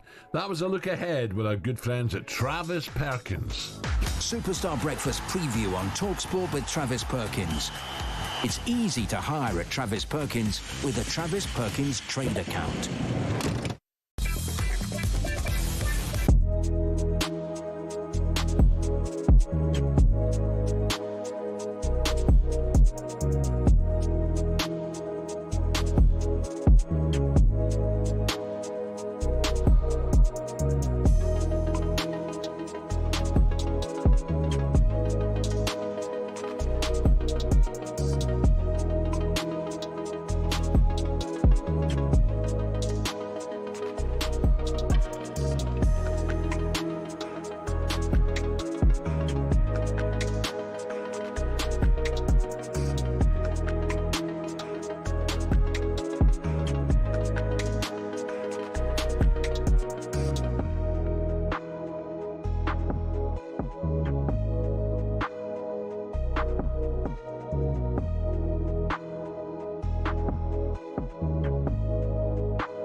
So low scoring at the Open, 1 under. Højgaard in front, 1 under.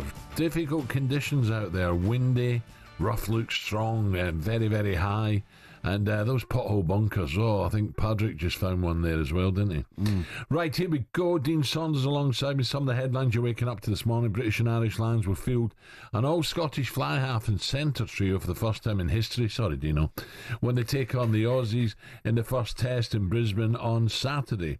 Finn Russell, Tuipulotu and Hugh Jones start for Andy Farrell's team, with Ireland and England making up the rest of the starting lineup and squad, and the bottle carriers Welsh. Farrell's son Owen has missed out on a place in the 23, and there's no Welshman for the first time since 1896. I tell you what, that is quite unbelievable. Hey, by the way, Scotland have got the backs, 3 of them Scottish, aren't they? That's the first time for a while. Well, Scotland have improved big style, haven't they? So it's. But look, I hope we do well first test. I really do. We get that 1-1, then 2 more to go. He might make changes. I think they're going to win 3-0. Do you really? I think they're miles better than Australia. Yeah. I've not seen enough of Australia, to be honest. Right, VAR could report... Oh, here we go. Don't get me going. VAR could reportedly have even more power next season. They could intervene on corner decisions and second yellow cards. And we're hearing that penalties, if the keeper makes a save, there's no rebounds. Can you believe that? Oh, just leave it alone. Every year they make... It's like as if I've got a job to do, so I'll make some new rules up that are rubbish. They just ruin it. Incredible. Right, and the 153rd Open at Royal Portrush is underway, so it's time to get an update thanks to Arnold Clark. The Open Update on talkSPORT with Arnold Clark. Get the UK's best used car deals guaranteed. Padraig Harrington started very well, but struggling a bit at the moment. Let's head out to Northern Ireland and find out who the early frontrunners are with talkSPORT's golf guru, Rupert Bell. Rup. Well, welcome back to a very breezy Royal Portrush. Gusts of up to 25 miles an hour. Birdies at a premium. I think amongst the early starters, we've had just 4. Padraig Harrington did get one at the very difficult first hole, where we've so far seen 12 bogeys or worse on that first hole from the first 18 starters, just to tell you how tough it is out there. Unfortunately for Harrington, back-to-back bogeys has seen him slip to 1 over par. Out in front, it is Dane Nikolai Højgaard, who got a birdie at the second hole, a par 5, but he's parred the next 2. He's also joined at that mark by another Dane, Jakob Skov Olesen, who won the Amateur Championship last year, but is now a fully fledged pro who came through qualifying. He's at 1 under. And then a birdie for Marco Penge, the big-hitting Englishman, to get back to level par. But as I tell you, it is very tough out there, very different conditions than we had during practice. Yesterday, barely a breath of wind, so suddenly the players are faced with a very daunting challenge so far. But Nicola Højgaard just setting the pace. But as I say, birdies at a premium on day 1. Rupert, just a quickie. We talk about Augusta greens, lightning fast and contours, but the greens here at Portrush, you've got your approach shot has got to be right, because they look very, very fast indeed. That wind is drying the ground out as well, but contours as well, not easy. Yeah, I've just seen Cameron Smith. He practically had to aim in a different county for a putt that he had at the third hole, but he did lag it up, the former Open champion. But they're not running as quick as Augusta, just the way the conditions are here. They're running about 11 on the stimp meter, which is slow by American standards. They're used to something up to 14. So, but they don't want them too quick, because obviously if they are, won't hold on the greens if we get strong winds. So they deliberately try and keep them a bit slow here. But the greens are in perfect nick. But as you say, they're contouring, they're undulating. You do need to have an ability to read these greens. They're deceptive, the amount of break that you have. As I say, Cameron Smith hit a wonderful lag putt at the third, but as I say, he was aiming practically into a different county to get close to the hole. Rupert, big cheers on the first tee. Darren Clark, a local hero, about to tee off. Yep, and he's taking the driver out as well, is Darren Clark. He actually had the honour of hitting the first tee shot when the Open returned to Royal Portrush in 2019. Looks like he's pushed his tee shot right, although it's coming back. Will it find the fairway? Yes, it's an excellent tee shot from Darren Clark. He, of course, is a member here. He's got the 9th hole named in his honour as well, so he's a great favourite. Has a house just up on the hill behind the course as well, which has fabulous views of the coastline here. So this is a a happy hunting ground for Darren Clarke, and hopefully he will put in a good performance over the next 4 days. Nice one, Rupert. Thank you. Right, here we go. We're going to talk darts.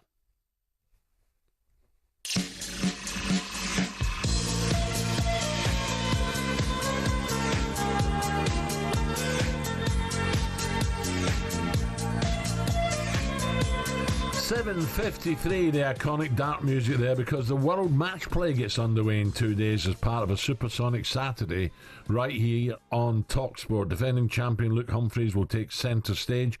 On the opening night, a former champions Aspinall and Wade also star in a bumper lineup. Luke Littler will headline Sunday's double session alongside the likes of Bunting, Clayton, Cross and Anderson. Michael Van Gerwen Price, then he's come back, hasn't he, Price? Then kick off the tournaments on Monday. And one man who'll hopefully kickstart his Saturday with the Aussies taking a hammering from the lines is the darts world number one from down under, Damon Heta. And Damon joins us now. Damon, very, very good morning, Damon. Morning, Damon. Good morning, guys. How are we? Very well, Damon. I'm just watching Cameron Smith in the Open. Of course, we've got the first test from Brisbane as well. Are you a rugby union man, Damon? Only a little bit, mate. I was probably more earlier than now. I find it hard to keep track of. Yeah. But, if I am, I'm sorry to say, but I'm an All Blacks man. Are you really? All Blacks, are you? Well, I don't blame you, by the way. Right, what about now? You start your World Match Play against former UK Open champion Andrew Gilding. Have you played him before? Yeah, I've played him a few times. Tit for tat, I think. I'm not sure of our head-to-head, but I know that I've beaten him and he's beaten me. But I just got to know that I've got to roll up on the day and play my best darts, and I think I'll get over the line. Andrew, obviously you're number one in Australia, and darts has taken off. Or in Britain and basically around the world. How is it in Australia now? Is it as popular as ever? Yeah, I think you got there's some new stuff going on over there with some new associations, but I think that I've noticed speaking to some of the guys and stuff that the youth have come along and that's starting to grow, and like they're all going to like those youth academies and turning up bigger numbers than when I started. So that's a good positive sign. Well, over here, Damon, they reckon, the academies, the young kids playing now, all thanks to Littler, Luke Littler. He's sensational, isn't he? Oh, crazy, man. Yeah, he can go away now. You know what I mean? He's done his work. Young punk, say. So, obviously, what part? What city are you from? Yeah, so I'm from Perth, the most isolated city in the world, apparently. Yeah, and it's just laid back, and it's a different culture. It's a different way of living there. Yeah, I do love it, but I'm here for a reason, and it's nice to be over this side of the world to travel easy and see the world. So that's a massive bonus to what I'm doing. Well, I was going to say, mate, I thought maybe Melbourne or Brisbane, or Sydney. Perth's very, very quiet. My brother lives in Perth. Very, very quiet. Yeah, it closes at 9 o'clock at night. So, so get your darts in early, eh? Yeah, that's it. Yeah, we don't. We're not really open late. I think there's only one night a week we have the late night, and that's about it, mate. Everyone, it's a retirement village out there. Incredible. Damon, how's your form at the minute? Because I remember last year you got a 9-darter. I know you went on to lose a game, but how's your form right now? Because as sportsmen, we all go through spells where we're on fire and then we lose it and then we're on fire again. How are you playing? Yeah. I just won a Pro Tour the other week, so that's not too bad. It's a bit of confidence going in. I find myself as a consistent player. I'm always on the board practicing, so my lows isn't really that low. That's how I see it, and when I do play really well, things happen for me. So I've been going pretty steady throughout my whole career. You know what I mean? I haven't had any big losses or big dips. It's all been on the up for me. So and I think that's just down to hard work and practicing all the time. You know what I mean? I'm one of these that are always on the practice board where you'll see peaks and troughs with a lot of them because they admit that they don't practice all the time. Yeah. Do you have a coach? No, not really. Just myself. Always practice by myself. I have a practice partner once a week with Jim Williams. But other than that, I haven't really sourced out someone to coach. It's more, I think when you get to these levels, it's more of a mental game, because everyone's got that ability to hit like 100 averages and 9 datas and stuff, but it's just what's between the ears when it comes to moments in games and always having that winning ability.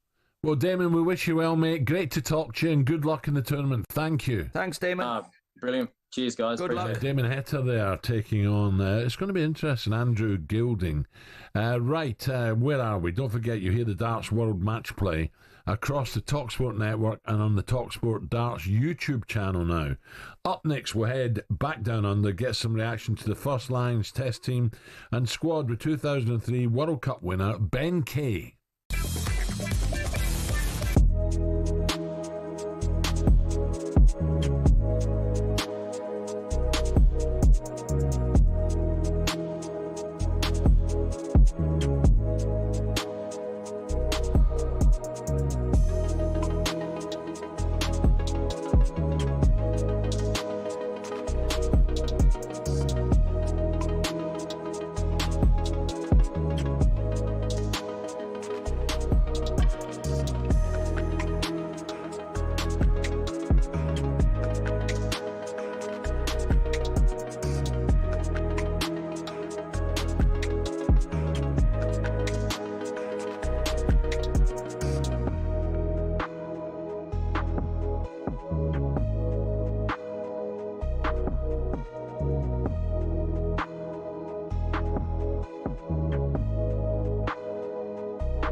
The 153rd Open has officially teed off at Royal Portrush.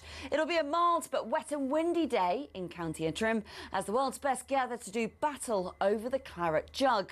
Rory McIlroy says finishing second in the Scottish Open last week has put him in high spirits. It's lovely to be coming in here already with the major and everything else that's happened this year. So, I'm excited with where my game is. I felt like I showed some really good signs last week and, feel like I'm in a good spot. Rory's off around 3 o'clock. You can catch our full coverage of it right now on talkSPORT 2. Should England beat Sweden tonight at the Women's Euros, a date with Italy awaits them in the semi-final. The Italians beat Norway last night 2-1 to secure their first European semi-final since 1997. But England boss Serena Wiegman is only locked into tonight's clash. I expect a very competitive game where it's very hard to predict the outcome. And of course, they've had a very good group stage series, like the 3 wins they had. But I think we are in a very good place too, and we're ready to go. So hopefully we can show that. England versus Sweden is live on talkSPORT tonight from 7 with kickoff at 8. Now, something I'm sure we'd all love to see. VAR getting more powers. No? Well, football lawmakers may consider changing the technology's rules to cover corner kicks and second yellow cards before next year's World Cup. IFAB are also looking at the prospect of banning rebound goals from penalties. Jason Cundy had some thoughts on the matter. And this is the problem, which a lot of people said that when VAR comes in, it won't just be for this. It will get wider, and that's exactly it. Can't have them for throw-ins, can't have them for corners. The game is then completely different. And don't forget to head to talksport.com for the Lions squad ahead of their clash with Australia at the weekend. The Wallabies have had a massive injury blow with Will Skelton and Rob Valentini missing out. Remember, the match will be live on talkSPORT on Saturday morning.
Harry Durham, you wait till I see him. He's copying. Is he stealing our guests? I wouldn't go there, Dino, but I'm going to have a word. Right. I've got the Remember, word. we used to have Rod Stewart on this show and people like that. And like Jim Kerr from Simple Minds. And Jim's birthday the other day. Was it? How old is he, Jim? 66. Oh, what a group. Simple Minds. I know. Brilliant. This is talkSPORT Breakfast with Arnold Clark. Get the UK's best used car deals guaranteed. Dean Storyteller Saunders.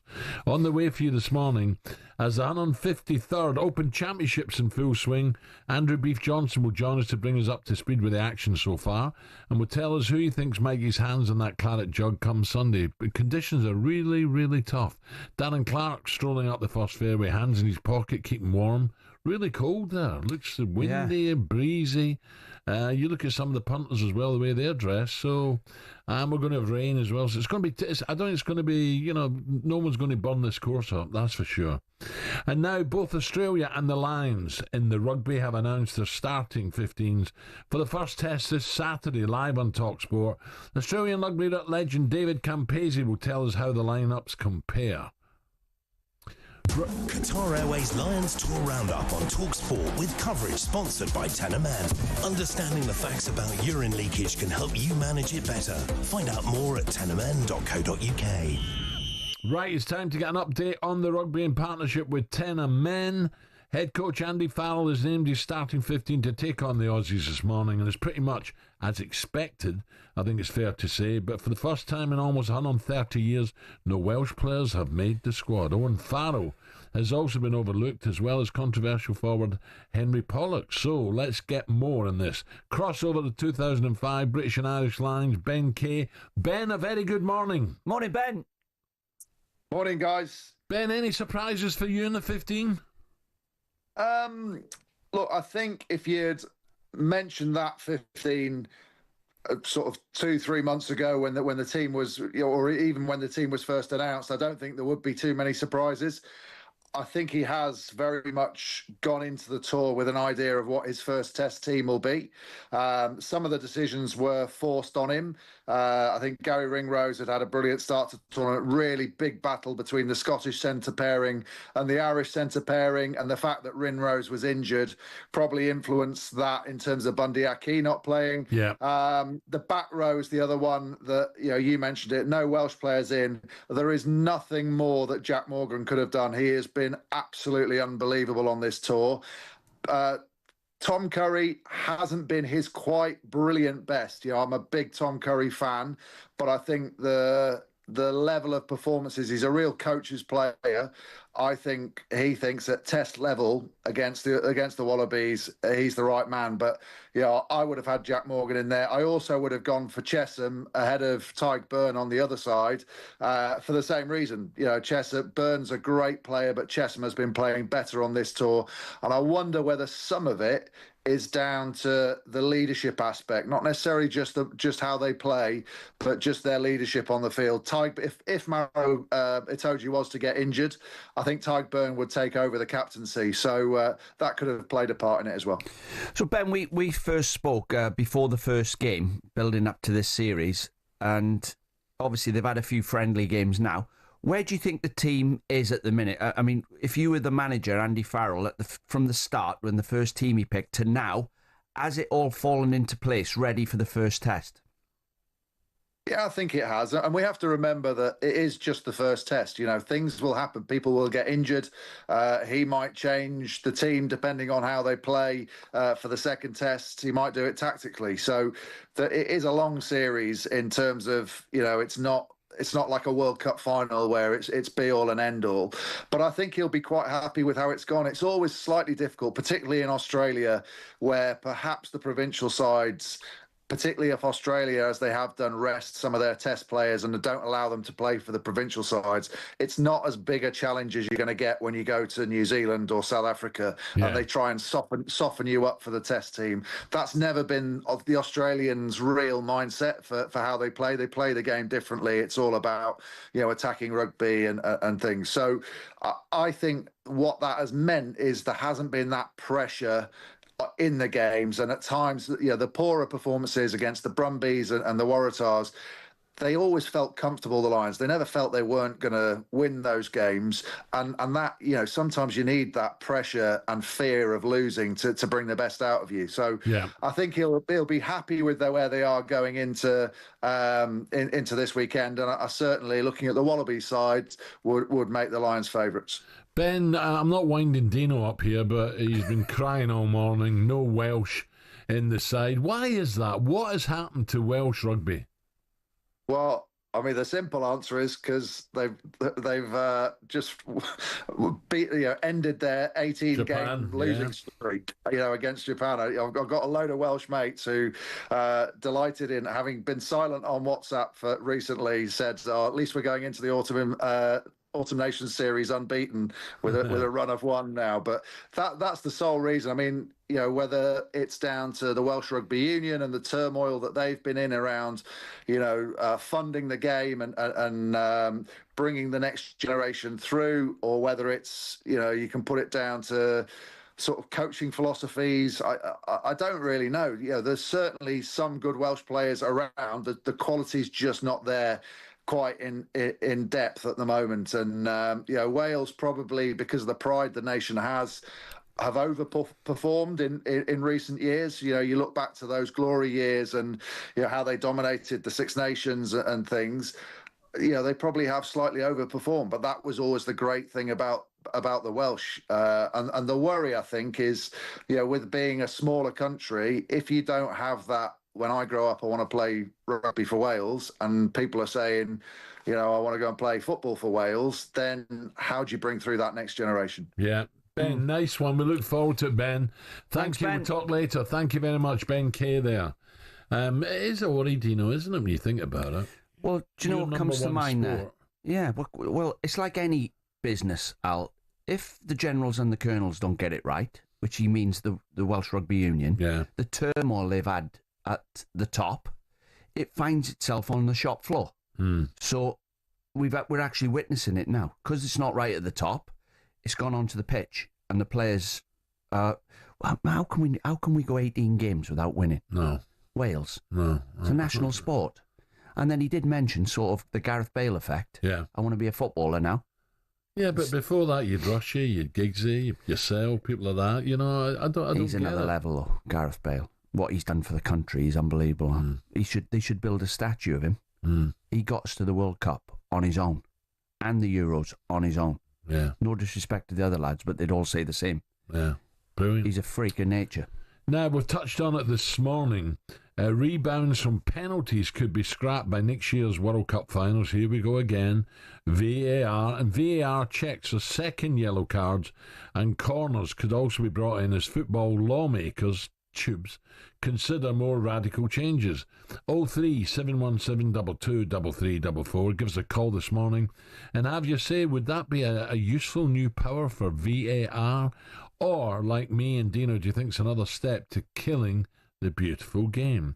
Dino, remind listeners your thoughts on it, please. Start with the penalties for a start. What, the rebounds? Yeah. Well, I mean, if the keeper saves it, you've got a chance of following in and getting a goal. I probably scored in my career 10 following in the pens if I weren't taking them. There's always a bit of an argument on the edge of the box where people are stepping in the box or not, or is the keeper moving? So there's a bit of an argument there, but for me, they've killed the game already. We talked about this 5 years ago when they started giving fouls for everything and making the game non-contact. Andy Carroll, now he just signed for Dagenham and Redbridge. You see that? I did, yeah. Andy Carroll would not be allowed to jump with his elbows up now for a header. Yeah. People who head the ball, you can't jump with your arms up. It's a foul. Get sent off. So every bit of contact is a foul, is a yellow card. They've ruined the game. And that's why players dive. Because they know if somebody pushes them in the back, the ref's going to give a foul. Non-contact sport all of a sudden. Yeah. By the way, Phil Mickelson, that is Mickelson, isn't it? Yeah. Was in a pothole bunker on the green, side of the green. Couldn't get out, took his second hit from the sand and hold it. Brilliant. Absolutely brilliant, Phil Mickelson. The crowd have gone wild. There you go. That was a Qatar Airways Managed Tour update with 2003 Rugby World Cup winner and talkSPORT pundit Ben Kay. And it's all thanks to Tenamen. Qatar Airways Lions Tour Roundup on talkSPORT with coverage sponsored by Tanaman. Understanding the facts about urine leakage can help you manage it better. Find out more at tanaman.co.uk.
On the tee, Lee Westwood. Go on, Westy. This is talkSPORT Breakfast. Dean Saunders alongside me. The 153rd Open at Royal Portrush is underway, so it's time to get an update thanks to Arnold Clark. The Open Update on talkSPORT with Arnold Clark. Build your own car deal, all with a few clicks. Let's head out to Portrush and find out who the early frontrunners are with talkSPORT's golf guru, Rupert Bell. Rup. Yeah, well, you just mentioned Lee Westwood playing in the Open, having come through qualifying. He played first in the Open Championship back in 1995. Here he is back again. His best finish was when runner-up in 2010, and he's found the fairway at the fiendishly difficult first hole, where winds of up to 25 miles are affecting play. Just 4 players under par. One of them, and you mentioned it just before the break, Alan Phil Mickelson, with a sensational hole out at the par 3 third hole. He plugged his tee shot into the greenside bunker and he couldn't get out, and it rolled back into the bunker.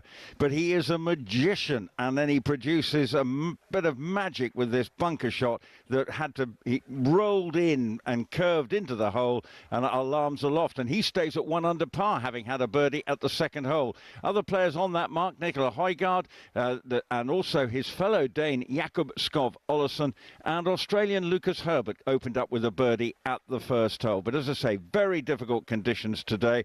And some of the big names teeing it up a bit later. Defending champion Xander Schauffele goes out just before 10 o'clock, and you can hear how everyone gets on with our live coverage over on talkSPORT 2. Rupert, you've watched 6 holes. What is the leading score, in your opinion, going to be at the end of the day?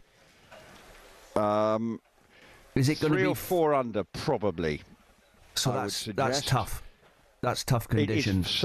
It is, and it's expected to get worse. We're expecting, they're saying thundery showers, and they're describing it as a moderate breeze. Heaven help, what a big breeze is at 25 miles an hour.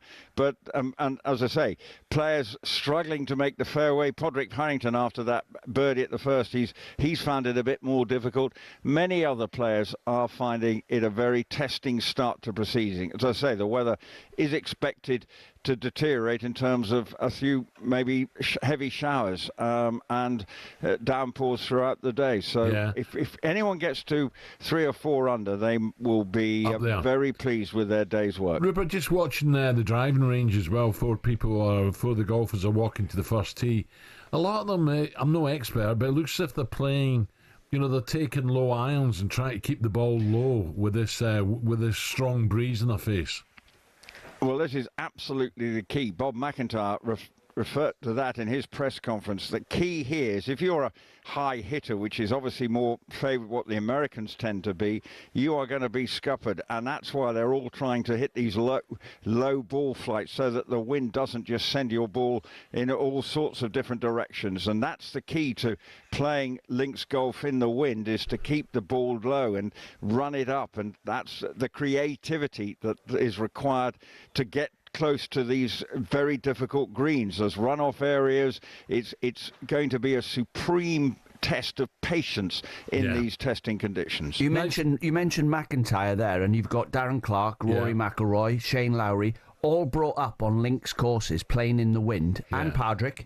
Yeah. So it must benefit them playing in weather like this. Well, it would do, Rupert, but, let's not kid ourselves. Americans, the top Americans can play in any condition. It takes some time. Scotty Scheffler, world number 1, has sort of you've seen his performances improve. He finished 7th.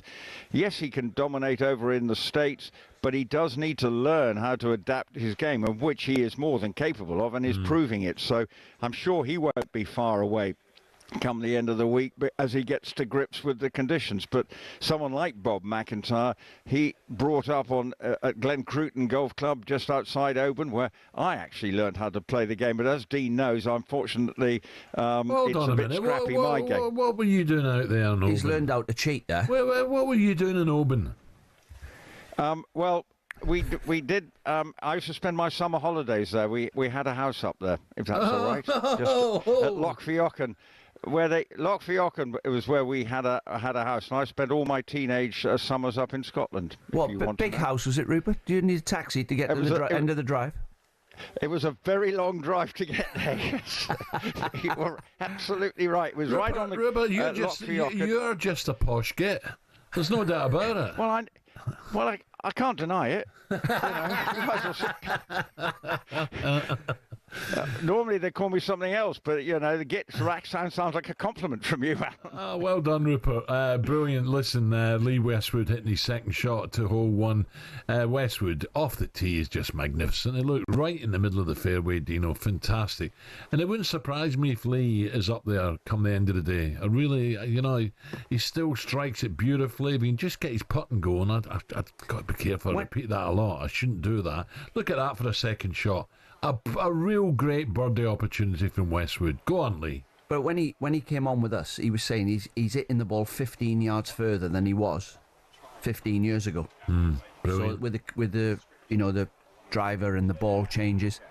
But do you think Lee can be up there, Rupert?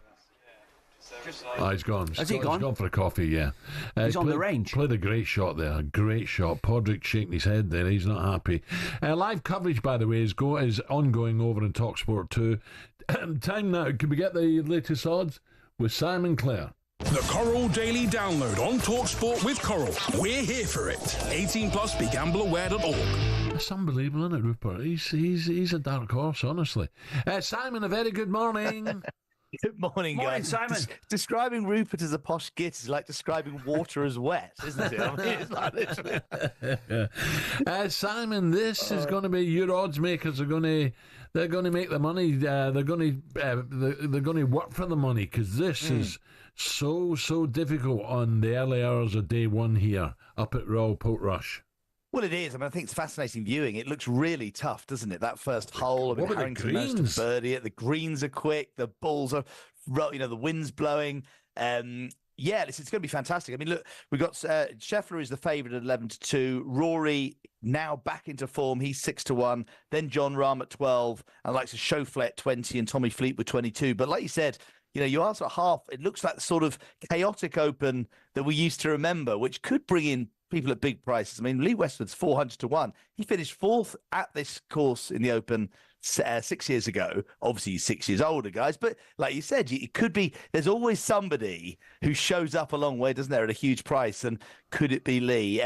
Just a couple of three balls to shout out. At 9:58, you're just going off air, and John Rahm, Schauffele, and Spawn, JJ Spawn, are all going out together. Rahm 6-5 to win that three ball, and then 10:09. You should be somewhere comfortable, getting some refreshments, Al.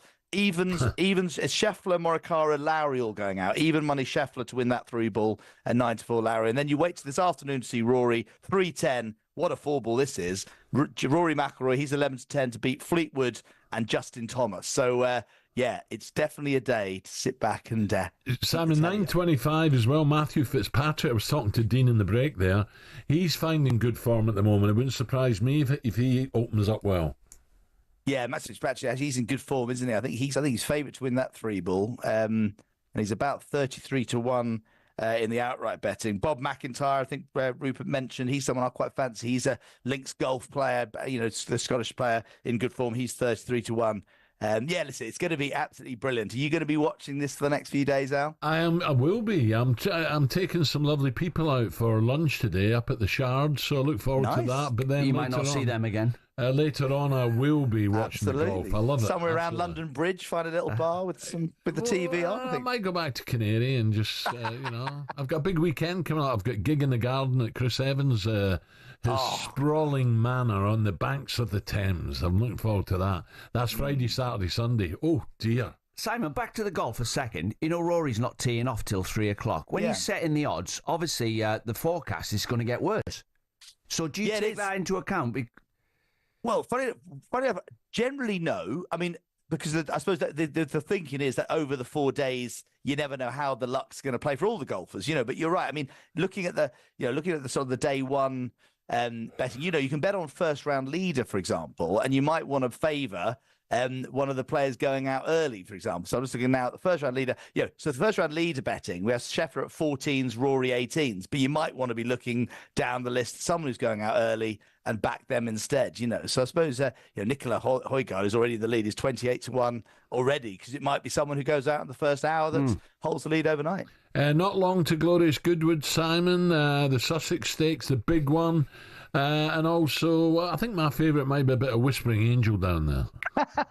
Well, look, exactly. The first 2 days are key, Al, because that's when the talkSPORT breakfast show is going to be in the box. I hope you've got your Goodwood House Hotel reservation. All sorted. I have the straw boater in the car, Goodwood hat. I think someone has made the cut for this as well, or not? I have. Yeah, Dino. I mean, you have. And what we got to remember is the next box to your box is the Whispering Angel box. No, yeah, yes, it is. So because Alan keeps mentioning it, she's going to send you another case. Yeah, but I do believe there was a Magnum sent and Steve-O pinched it. He took it home with him. Oh, he would never do that. Oh, he's a man of integrity, Steve. He's a man of integrity. Listen, just a quickie. I've got the England Lionesses tonight. England big strong favourites.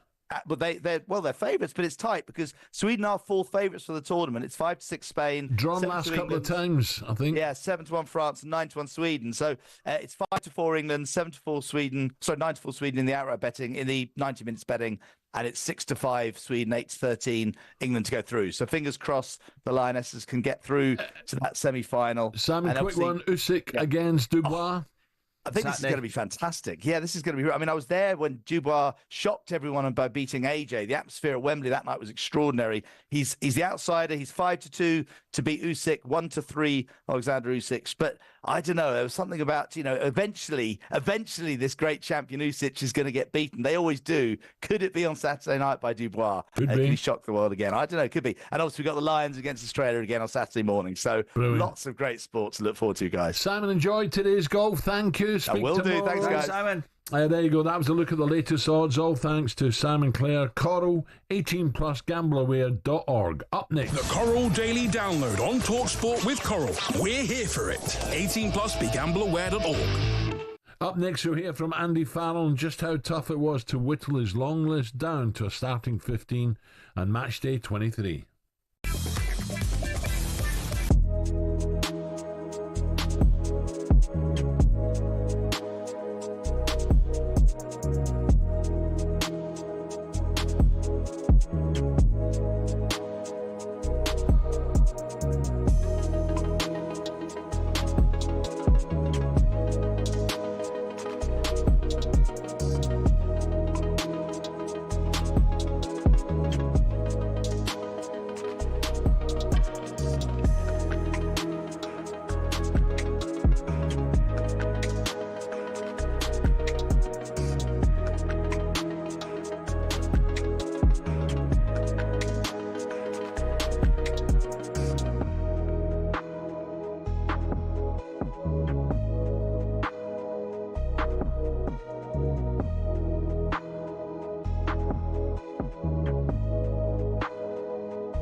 The 153rd Open has officially teed off at Royal Portrush. It'll be a mild but wet and windy day in County Antrim as the world's best gather to do battle over the claret jug.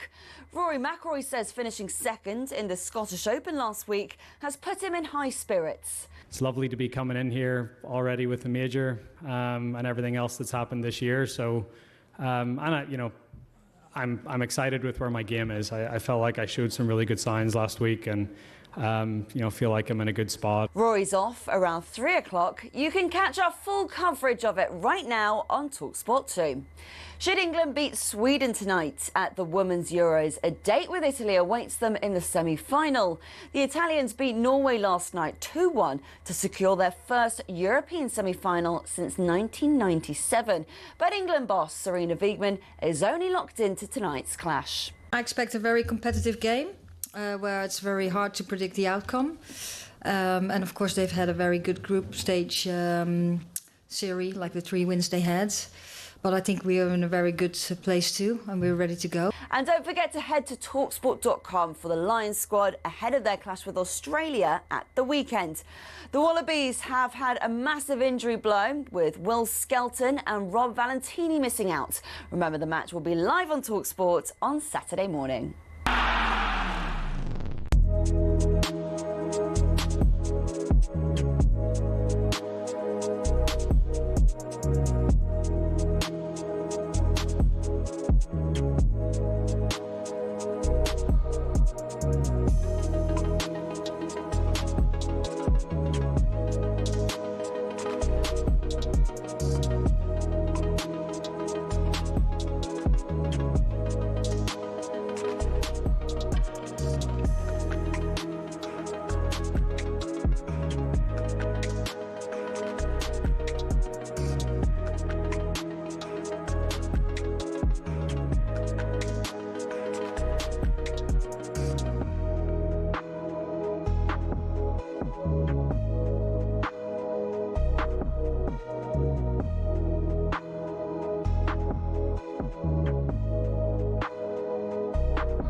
nice to see that, Al.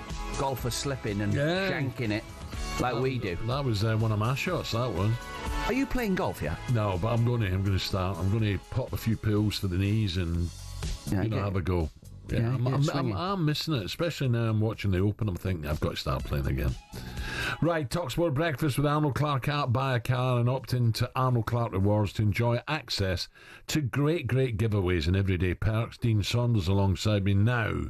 Head coach of the British and Irish Lions, Andy Farrell, announced his matchday squad for the first test against the Aussies earlier this morning.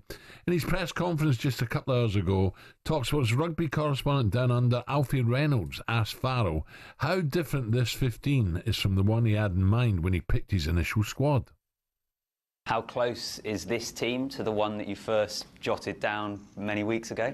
It would have been different, but that's a great thing, isn't it? It's just staying open-minded and optimistic enough to be able to do that. And it's been a very thorough, vigorous debate in how we got to this point, and that's exactly what you would hope from as far as selection for a first test in the Lions series. And just finally from me, what's been the biggest challenge for you in terms of preparing this team for the first test, and how ready do you feel to take on the Wallabies? Biggest challenge, I suppose the last couple of weeks has been a challenge for us all, including you guys. But it's been great to have a settled week and a normal Monday, Tuesday, Wednesday, where we're able to reflect on a day off like today, and rolling into Friday and when it matters on Saturday. So it's been quite refreshing as far as that's concerned. Do you know how difficult it is to leave people out when you're picking your starting 11? Well, it's the most difficult part of the job when you actually call them in. I mean, some players deserve to be told, and you have to. They're happy if you tell them, "Listen, I'm leaving you out. This is the reason." They want a reason. But then, if some of them don't try, then I take great pleasure in leaving them out. I'm not saying nothing to you. Work it out for yourself. If you don't give me everything you've got, and I leave you out, I'm not going to explain it to you. But I do explain it to the lads who give you everything and haven't played particularly well. It's a tough thing to call, though. But that's, don't be a manager if you can't leave people out. Yeah. Okay, let's chat the Lionesses as they continue the defence of the Euros tonight against Sweden. Should be a good game, and it's live on talkSPORT. England's fearless Lionesses are going to Wembley after thrashing Sweden, the number 2 ranked, by 4-0. When you come up against a team when you had a previous fixture like that, then you're always probably going to remember it. But I think so much has happened since, and two very different teams now. James on the edge of the area onto the left foot. Oh yes! That's a majestic goal from England's Lauren James. Dino is an incredibly powerful footballer. Plays it to the middle towards Blackstenius. Goalkeeper caught in 2 minds. Blackstenius is in! A hard player to play against in that respect. Maybe the tough group stage will stand England in good stead going forward. 2 left-footed shots. It's 4!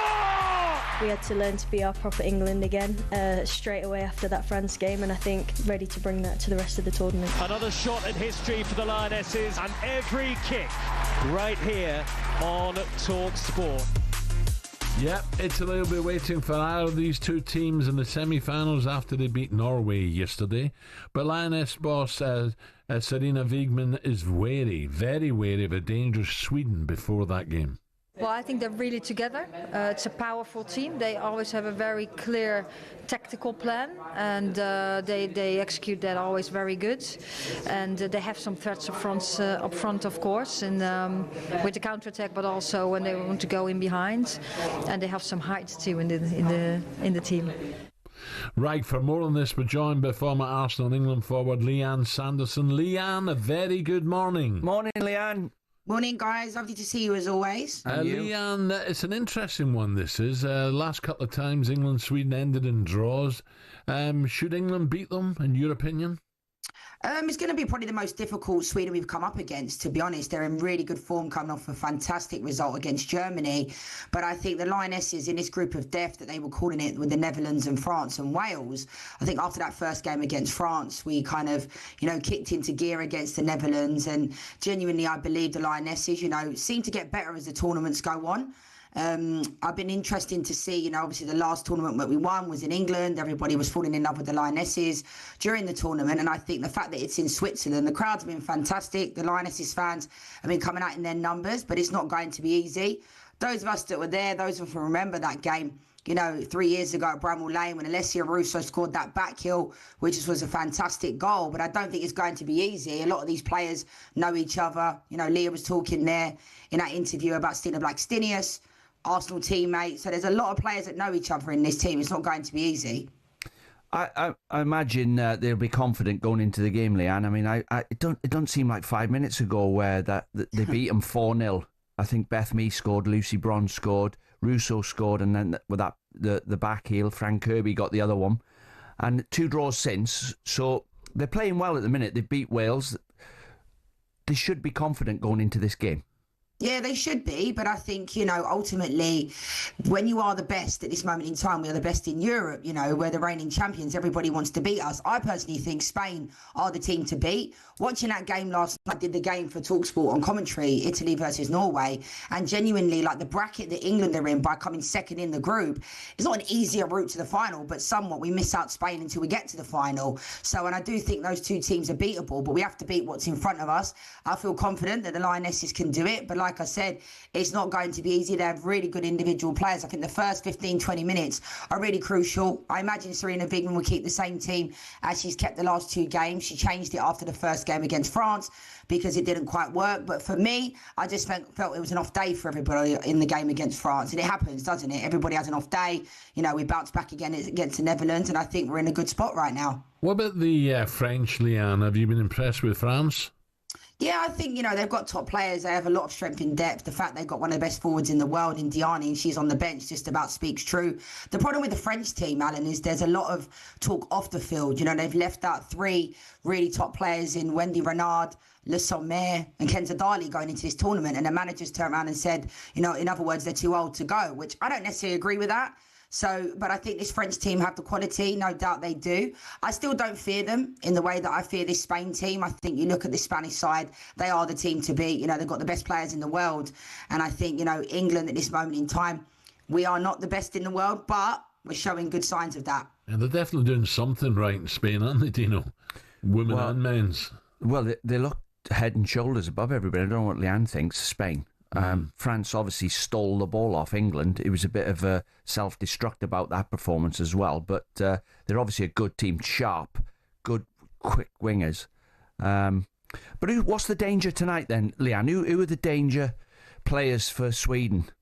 Yeah, I mean, Kosovo Asllani, she seems to perform at tournaments. She gets massive moves when she plays for her country and then seems to get to clubs and not really perform.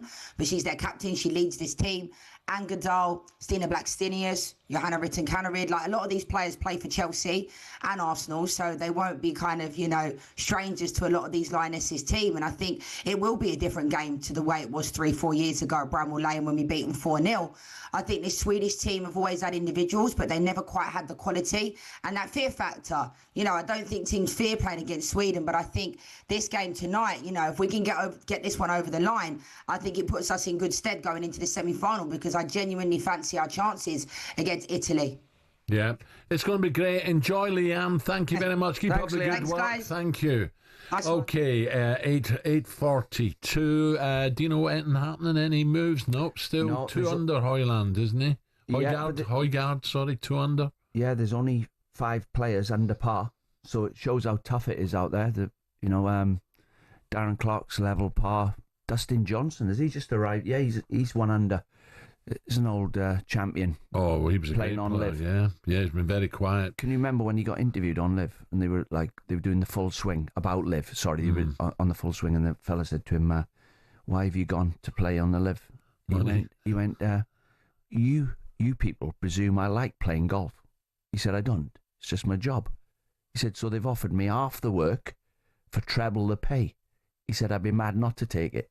He's not bothered. Honest. Okay, Sweden against England, 8 o'clock tonight, Women's Euro 2025 quarter-final. Presented by Adrian Durham, commentary from Joe Shannon, and former England striker Tash Dowie. Let's look ahead to the next hour of the show with Benchmark. Superstar Breakfast preview on talkSPORT with Benchmark's Kitchens and Joinery. Get trade prices on kitchens to suit all styles and budgets at Benchmark's. Now we'll keep you updated all show long as day one of the Open is officially underway. Rupert Ding Dong Bell will be right across it for talkSPORT.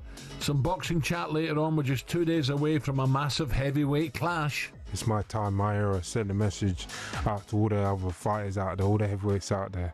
I'm the man. Yeah, all my men will say it's destiny. It's Daniel Dubois versus Usyk 2 from Wembley. talkSPORT and DAZN presenter Adi Oladipo will be with us ahead of that one. Plus, more reaction to the British and Lions squad announcement is sure to be on its way with Aussie legend David Campese. We're taking your calls at 9 a.m. on the new changes to officiating being mooted for next season. Rebounds from penalties could be scrapped by next year's World Cup finals. God.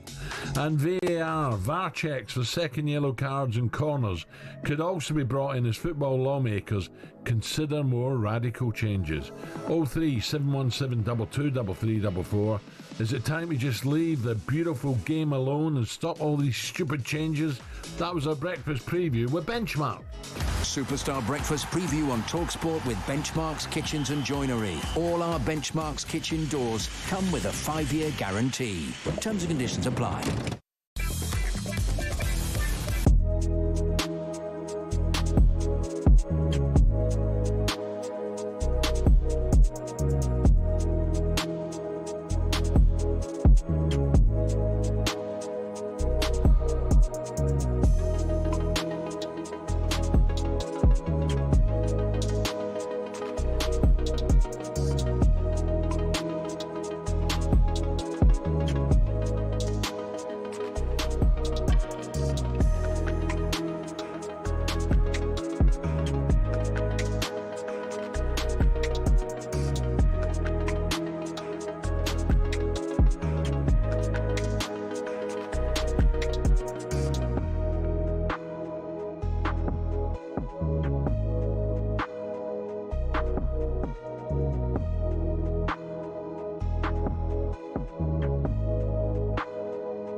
The Open Update on talkSPORT with Arnold Clark. Everything for your car, all in one place. Women's Euro 2025 Switzerland. On talkSPORT and talkSPORT 2. After another decisive victory, England march on. What a performance! Tonight, Complete super crisp commentary of Sweden versus England. in the quarter-finals. And the Lionesses are roaring! Coverage from 7. Kick-off, 8 p.m. Live from Zurich. There she is to tap it in! Plus, get passionate post-match reaction and expert analysis straight after the final whistle. Tonight, Sweden versus England. Live on talkSPORT. Live Super League this evening from 8 on talkSPORT 2. He's going for the corner, he's going to score! Hear hard-tackling, full-match commentary Of St Helens versus Lee Leopards. Gets the ball to Sailor, back-to-back from St Helens. Live Super League St Helens versus Lee Leopards. this evening from 8 over on talkSPORT 2.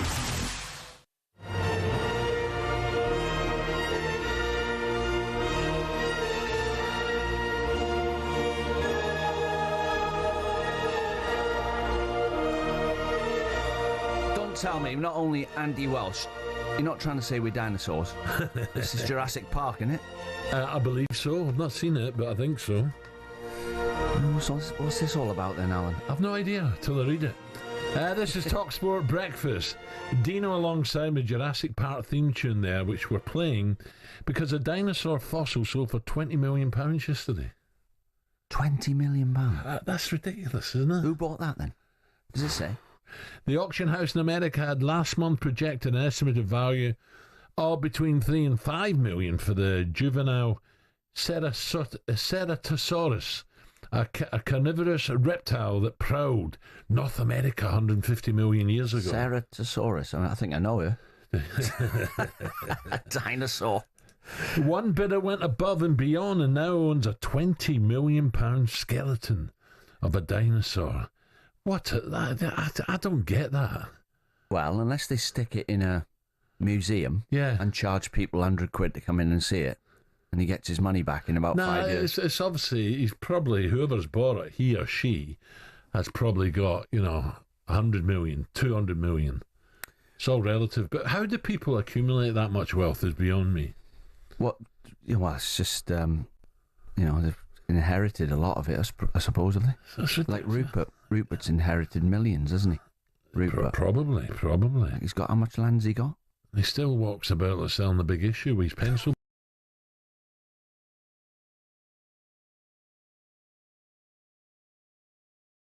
Update.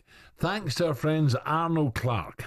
The Open Update on talkSPORT with Arnold Clark. Everything for your car, all in one place. Let's head out to Northern Ireland and find out who the early front runners are with talkSPORT's very own fossil Rupert Bell. Takes one to know one, Alan. Anyway, but Nikolai Højgaard is leading. He's just picked up another birdie at the seventh hole, the par 5, to go to 2 under par. Very solid start from the Dane, who made the Ryder Cup team in Italy and had an excellent performance last week in Scotland to get into the Open Championship. But a terrific recovery from a player who teed it up first, up with Padraig Harrington, Nikolai Højgaard. Tom McKibben, the 22-year-old Northern Irishman, has just recovered from 2 over par after 3 holes, but he had a birdie at the 5th and then a spectacular eagle at the par 5 7th, hitting his approach shot to 17 feet and holding the birdie, and he's just hit a lovely approach shot into 9, so a great recovery from the Northern Irishman. Elsewhere, Phil Mickelson, he's had the shot of the day with that hole-out bunker at the 3rd, the par 3. Dustin Johnson, after a solid start as well, along with another American, Davis Riley. Marco Penge is currently the leading Englishman, level par. A very talented, young and big hitting Englishman he is. He is level par, having dropped a shot at the first, got a birdie at the second, and it's pars all the way for him. But we've got some big names teeing it up in just over an hour, including defending champion Xander Schauffele, and you can hear how they all get on live over on talkSPORT 2. He looks as if, Rupert, before you go, he looks as if he's enjoying himself. Phil Mickelson just missing out on a birdie putt there as well. He's all smiles after that chip in from the bunker. Yeah, the former champion. 2013 he won the Open, and people said he was never going to be able to win it, but somehow he did. And of course that epic battle he had with Henrik Stenson when he won the Open back in 2016 will live long in the memory. But he does have this ability to conjure up a little bit of magic here and there, and that bunker shot, having failed to get out with his first one, that was the stunning thing, and it trickled back into that pot bunker, and then he just showed why he is perhaps and has got the reputation as the best bunker player around. And great to see him near the top of the leaderboard. Well, one of those 6 players under par with that birdie at the second hole. So good to see him going along well. You can't beat a bit of experience. Not everyone, when they're old, is a dinosaur, Alan. Hey, Rupert, Alan's just said to me in the break, it's nice of Rupert to collect the bins as well while he's going round the course, clearing all the bins out on the course, as long as well as reporting, saying that you look a bit scruffy. I will. Well, no. I'm actually all right. I've just been given some new FootJoy waterproof equipment, which I will be looking forward to walking the course as part of our talkSPORT 2 coverage this afternoon, because I shall be following the Tyrrell Hatton match. So I'm looking forward to that. Along with commentating, as you say, I will be checking out the status of the bins. Nice one, Rupert. Right, on to someone who actually knows what he's talking about and knows how to play golf. That was the latest Open updates, thanks to Arnold Clark. Live coverage is ongoing over on talkSPORT 2. We'll stick with the Open because we're joined now by a man who burst onto the scene with an 8th place finish at Troon in 2016, Andrew Beef Johnson. Andrew, good morning. Morning, Andrew. How's it going, guys? Yeah, how are you, Andrew? We've not spoke for a while. You okay? Yeah, I'm good, mate. All good. Yeah, obviously I'm going to be tuning in, watching the Open a bit later. I've just come into the car park, the golf course, because I've been practicing. Every time majors are on, it's great motivation, and I love it to watch someone gain a lot of motivation and try and get back out there. You ain't slept in that car, have you, Beef? Huh? You haven't been sleeping in the car? No, not yet. Maybe 2 more injuries might be, I don't know. Rupert's saying that he's been sponsored by FootJoy. Can we get you a Gillette sponsorship, maybe, Andrew? You're going to need something stronger than that, mate. Maybe a scrimmer. By the way, I don't know, B&Q. By the way, conditions look tough out there, but it keeps changing. The wind was blowing really early, Andrew, really, and I think as the day goes on, it's going to get worse as well. Rain coming, by all accounts. Yeah, that's the thing with the Open. It's the timing sometimes. It can be so tee time based the first 2 days. You get an afternoon tee time and the wind dies, or you go out early and it's quiet and it picks up in the afternoon. It can have such an effect on the scores. The last thing you want to be going out is with the wind and then rain as well. Yeah. And especially like early conditions as well. It's cold in the mornings. You get a cold wind. The ball's not traveling far at all. And these holes that are playing 450 yards are almost playing sort of over 500 into wind and cold. So there's so many variables at the Open like this, and weather conditions make such a big difference. Sure. Andrew, if you're teeing off at 3 o'clock this afternoon like Rory is, would you be watching the golf now and trying to learn something from what's going on right now? Yeah, absolutely. Yeah, you can learn so much off of it by just watching it, having it on in the background while you're having a bit of breakfast or whatever you're doing.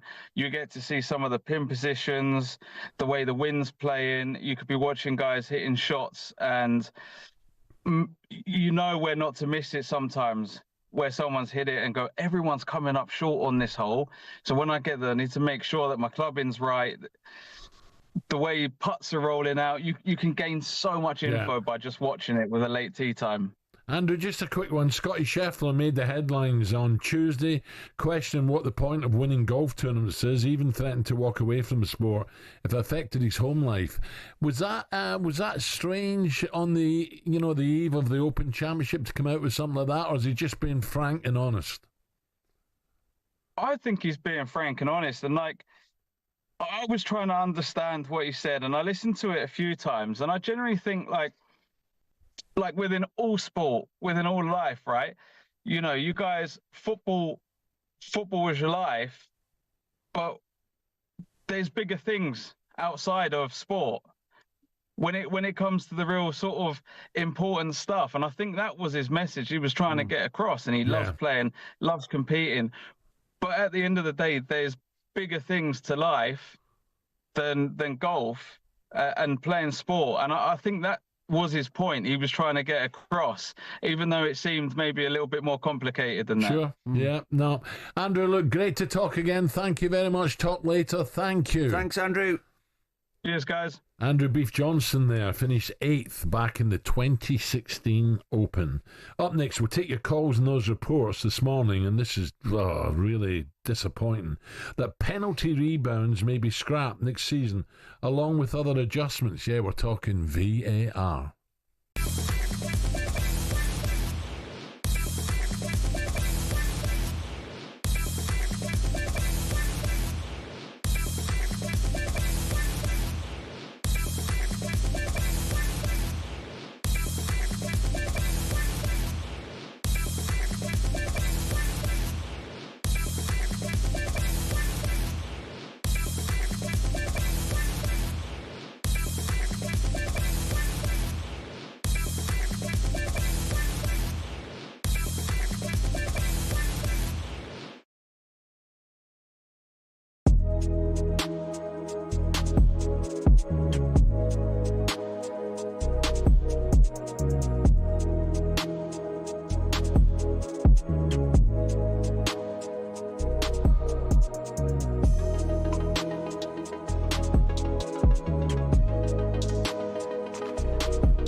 The 153rd Open has officially teed off at Royal Portrush. It'll be a mild but wet and windy day in County Antrim as the world's best gather to do battle over the claret jug.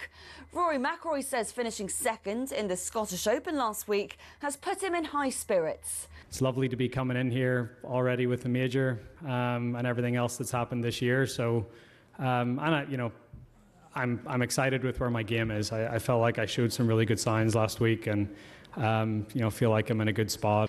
Rory's off around 3 o'clock. You can catch our full coverage of it right now on talkSPORT 2. Should England beat Sweden tonight at the Women's Euros, a date with Italy awaits them in the semi-final.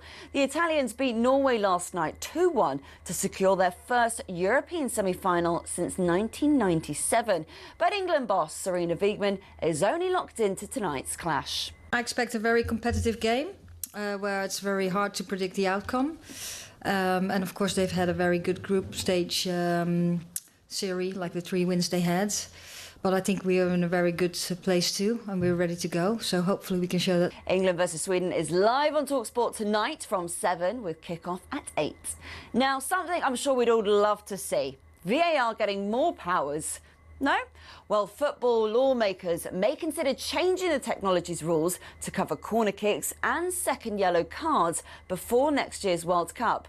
IFAB are also looking at the prospect of banning rebound goals from penalties. Jason Cundy had some thoughts on the matter. And this is the problem which a lot of people said that when VAR comes in, it won't just be for this. It will get wider, and that's exactly it. Can't have them for throw-ins. Can't have them for corners.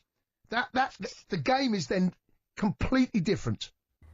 And don't forget to head to talksport.com for the Lions squad ahead of their clash with Australia at the weekend. The Wallabies have had a massive injury blow, with Will Skelton and Rob Valentini missing out. Remember, the match will be live on talkSPORT on Saturday morning.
Good morning. Coming up, 5 minutes past 9 o'clock. Lee Westwood, one under. Go on, Lee.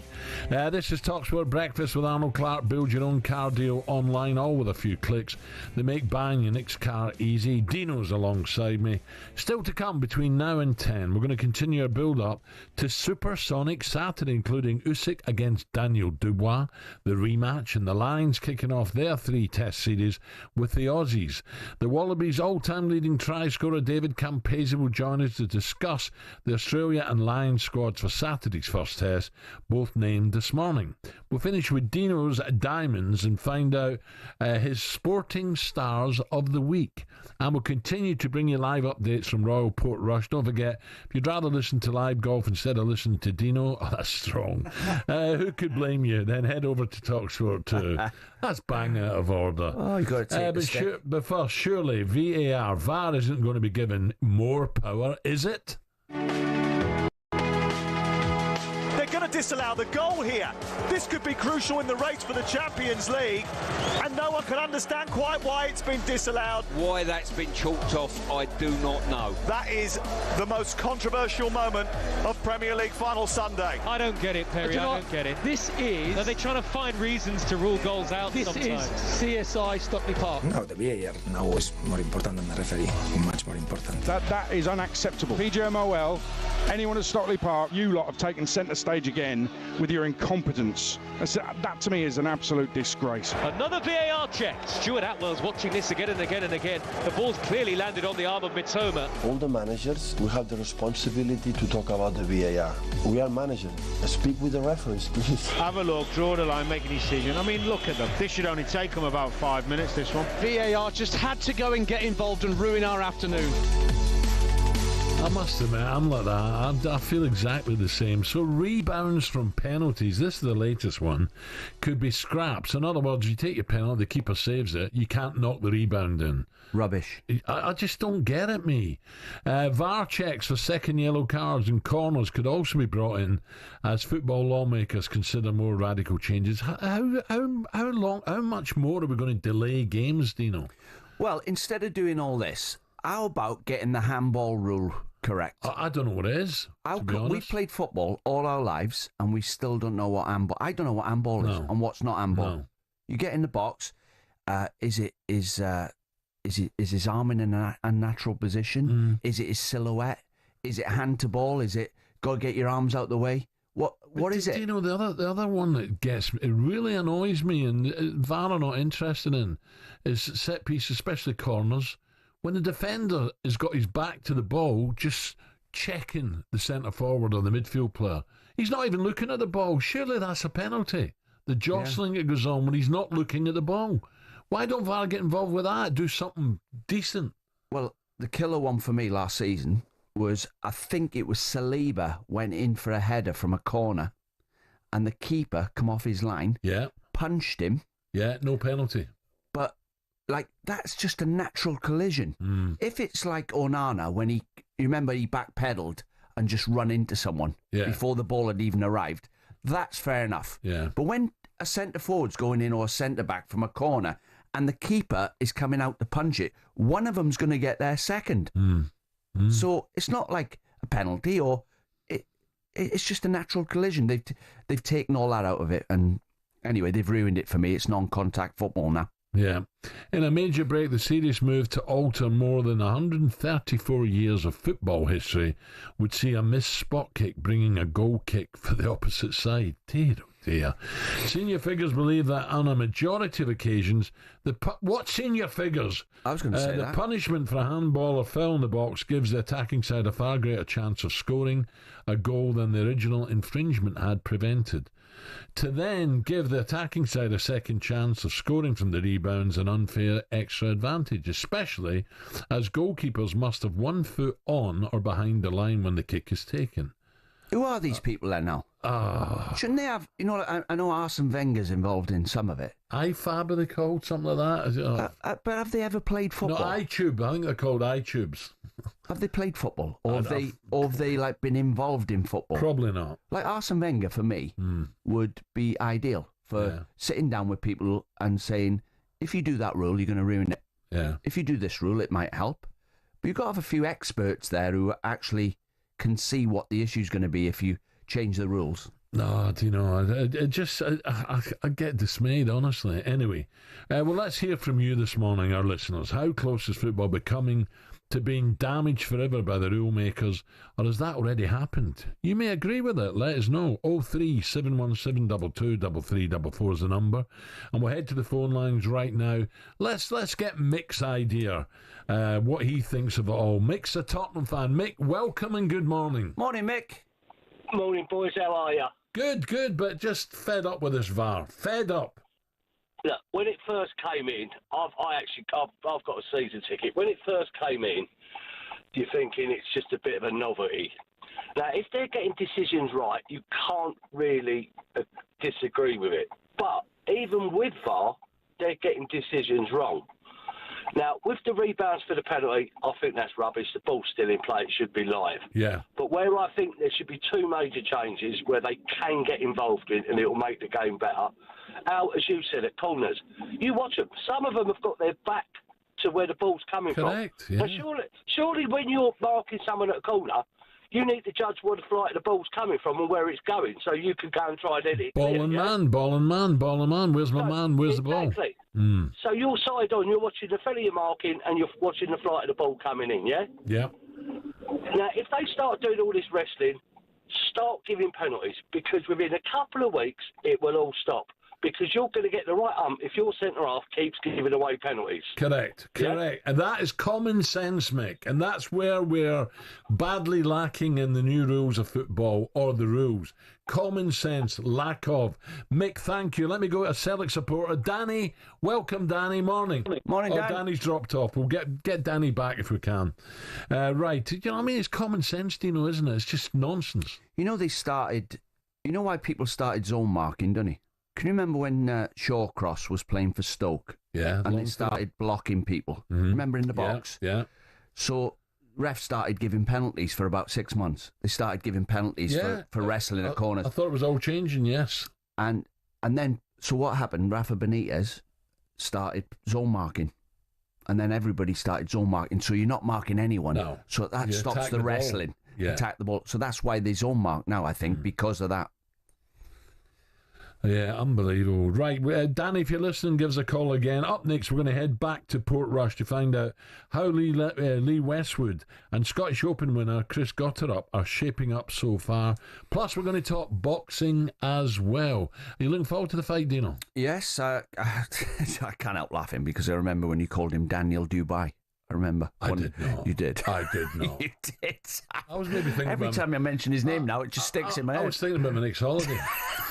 Daniel Dubai. Yeah, that should be a great fight. Did Who do you really? think? Yeah, he did. Who do you think's going to win, by the way? Because he fought him. He said, hasn't he? You fought a boy, and now you're fighting a man. Well, I think Daniel Dubois will go for the big hit early doors. I don't think he can outbox him. I think he'll go for power, like he done to AJ. I can't help. He's an angry young man now. He's got the bit between his teeth. Do you know what stuck in my head as well? Tony Bellew fought Usyk, and he said he just didn't stop throwing punches. I thought he was going to slow up. Yeah. He said, but he kept throwing more. As the fight got further on, he said he was just relentless, and that stuck with me. He's great when he steps to the side and comes round with the round punches. So I think it's his left, isn't it? His left's his special one. He is just fantastic. There's no doubt about it. But Dubois is a different animal now. Yeah, and if he catches you, it's good night. Haven't they sold 90,000 tickets? Probably. Something like that. Unbelievable, yeah. It's amazing, isn't it? What time will that be on? Saturday night? Won't it 10:30, something like that? Yeah, 10ish. Yeah. I'm guessing, but we'll find out for you. It's on talkSPORT, isn't it? Yes, it is. Yes. Good. Okay, back to Lee Westwood's enjoying himself. Where are we? Mickelson still 1 under.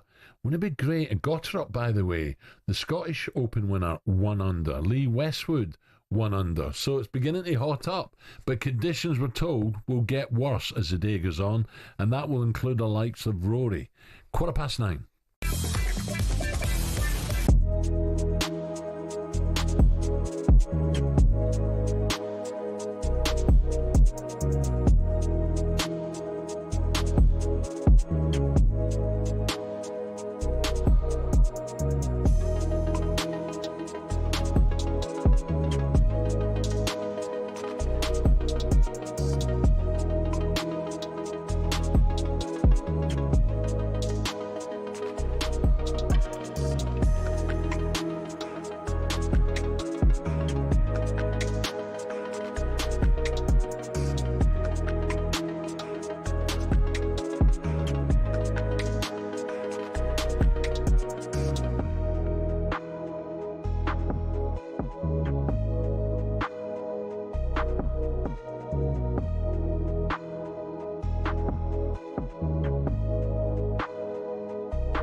a day, Al.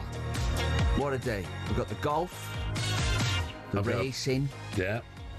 Hey, the next test match coming up at Old Trafford, that's coming next. The darts. I mean, the tennis is finished now, so we missed that. The rugby on Saturday. Boxing Saturday night. Glorious Goodwood coming up. Glorious. Can't wait for that. Right, this is talkSPORT Breakfast. Dino's with me. The 153rd Open Championship at Royal Portrush is underway. It looks fantastic, that coastline, by the way. So it's time to get an update, thanks to our friends at Arnold Clark. The Open Update on talkSPORT with Arnold Clark. Get the UK's best used car deals, guaranteed. Let's head out to Northern Ireland and find out who the early frontrunners are with talkSPORT's golf correspondent, decked out in his beautiful Callaway waterproofs, Rupert Bell. No, FootJoys. Just you need to get it right, Alan. If I'm going to blag stuff, I need to make sure the right people are being referred. FootJoys go on your feet, you tube Callaways. No. They also provide other stuff. What size shoes are you? Quickly moving on here. But anyway. Tom McKibben, what a recovery. 2 over after 4. Amazing. But he's just had a birdie at the 9th and he's just parred the 10th. He hit gave himself an outside chance of a birdie on that hole, the Northern Irishman. And he's joined Nicholas Højgaard at the top of the leaderboard, 2 under through 10. They were first out along with Podrick Harrington, though. He's having his travails. Had about 20 people trying to find his ball on the 10th hole. But also joining them, at 2 under, is another Dane, along with Nicola Højgaard, Jakob Skov Olesen. He's at 2 under. Now, I know you want to know how Chris Gotterup, the Scottish Open winner, who got into this event. There. Well, he's 1 under through 3, and Lee Westwood playing in another Open 30 years after his debut at St Andrews in 1995. He is 1 under, got a birdie at the 2nd, which lots are getting birdies, and Phil Mickelson has an excellent chance of getting maybe even an eagle at the 7th hole. He's hit a fabulous approach shot after a wonderful drive at the 608-yard par 5 7th hole, so he's at 1 under par. So experience coming to the fore, but at the moment, a couple of young guns, Nicola Højgaard and Tom McKibben, leading the way along with Jakob Skov Olesen, and you can hear how they all are getting on over on talkSPORT 2 with our live coverage. Rupert, I'm just amazed at the greens, the different contours and the runoffs. It's quite, your approach shot has got to be on the right level, or it's a real tough third shot, a tough putt. Yeah, and you saw all the players practicing during the week, the sort of where the ball could go into these run-off areas, and because there are sort of deceptive contours all over the shop, and that is the defence of this course. The greens aren't quick, but they're around about 11, which by American standards is very slow. But by European standards, and particularly Opens, it's fairly normal. So they do. You've got to get in the right place on the green. You can't be too clever. And some of the pin positions, they're right up against the left or right edge. So you've just got to sometimes just be sensible. Bob McIntyre was alluding to that. Just make sure you get into the right place on the green to give yourself a chance. Because if you suddenly try and get too aggressive, you could find yourself in a right 2 and 8. So Rupert, that's the key. Rupert, we're hearing that the weather conditions could worsen as the day goes on, but at the moment it doesn't look as bad as when we first started our coverage. The wind looks to have died down. I can see a bit of brighter skies as well.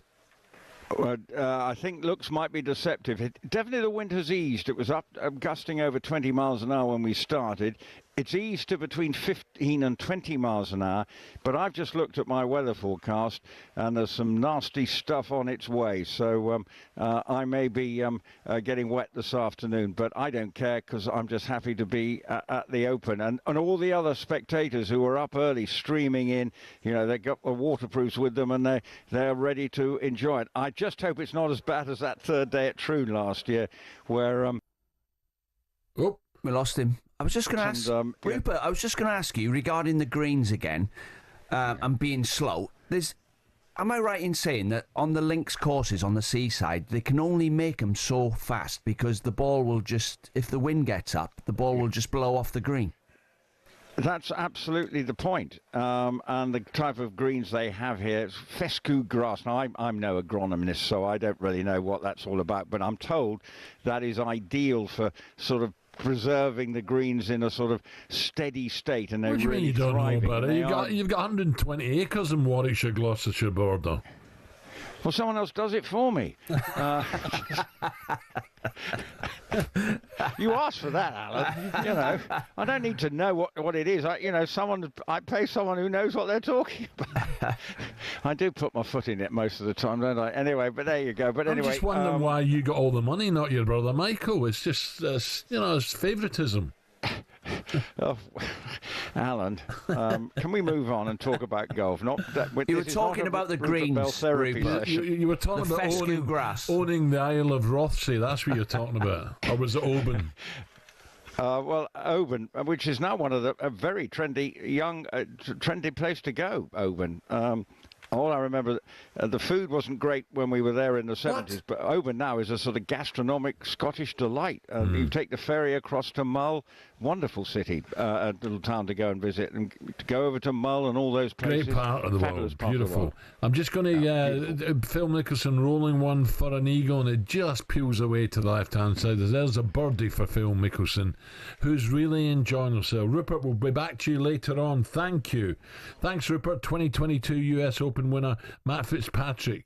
He'll be out on the green around 9:25, out on the tee. Live commentaries ongoing over on talkSPORT 2. Now, time to take another call on VAR. John is a Manchester United fan. John, thank you for holding, and you want your say on it. John, is this good or bad? Morning, John. Morning. Good, great show, both. To be honest with you, I don't like VAR at all. No. Let's go back to the days where controversy, ruled the headlines, etc. Because it was far more exciting back then, wasn't it? Before all this came in, and I don't know. It's just too disruptive. I mean, 5 minutes to make a decision sometimes in a game. 5 minutes is a long time when you're waiting on a decision coming in. I think so. Especially when there's a goal, John. The players, as soon as the ball hits the back of the net, the players are looking at linesmen, looking at the ref. It's not, it's just taking that magical moment away. Yeah, and it's an entertainment sport at the end of the day. The fans are there to go and watch goals. They're not there to see goals disallowed. And you've got players celebrating, and they've celebrated their goal. And like you say, it's taken that moment away. And then they're doing like a sort of half celebration once the goal's been allowed, or obviously disallowed in some cases, but in most cases. I don't like it at all, to be honest with you. Do you know what, John? There's a few things that get supporters off their seats in the stadium. Number one is a tackle. Everybody stands up and goes, get in there. That now. Number two is a goal, so they've took that away. So they've took tackling away. They've took goal celebrations away. Then the other one is pressing. The team starts working their socks off and making the opposition kick the ball out of play, and everybody gets behind the team. All them things are gone.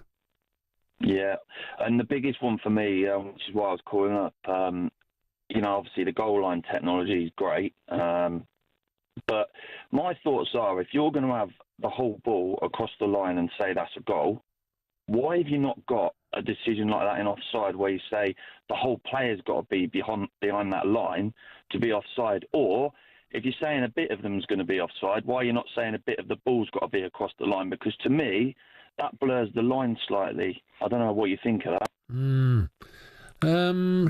Bit of daylight for me. Yeah, you can see daylight. Yeah, I think that's the easiest way, to be honest.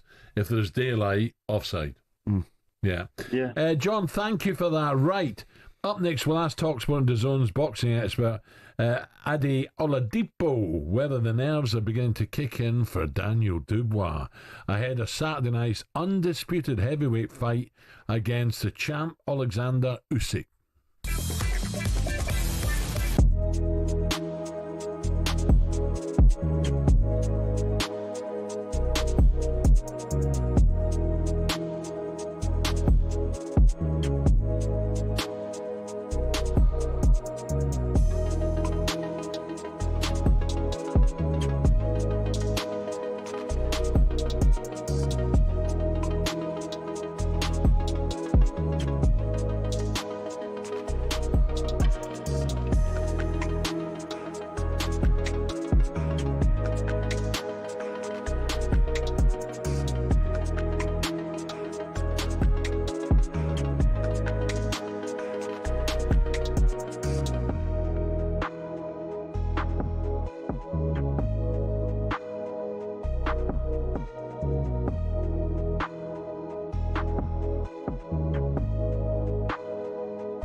The 153rd Open has officially teed off at Royal Portrush. It'll be a mild but wet and windy day in County Antrim as the world's best gather to do battle over the claret jug.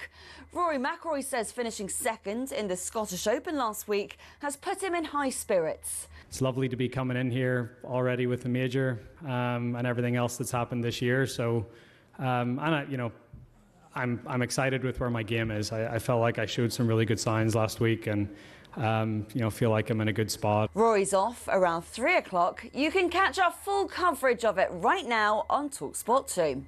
Should England beat Sweden tonight at the Women's Euros, a date with Italy awaits them in the semi-final. The Italians beat Norway last night 2-1 to secure their first European semi-final since 1997. But England boss Serena Wiegman is only locked into tonight's clash. I expect a very competitive game where it's very hard to predict the outcome.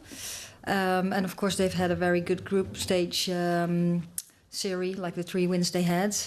But I think we are in a very good place too, and we're ready to go. And don't forget to head to talksport.com for the Lions squad ahead of their clash with Australia at the weekend. The Wallabies have had a massive injury blow, with Will Skelton and Rob Valentini missing out. Remember, the match will be live on talkSPORT on Saturday morning.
.33, crikey, you don't want to be off the fairways of this golf course, do you?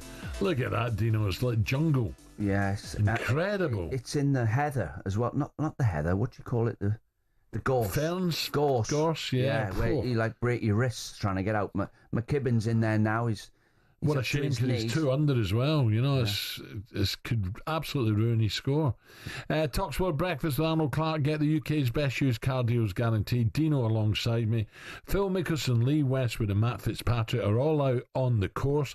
Let's check in with the coverage now over on talkSPORT 2.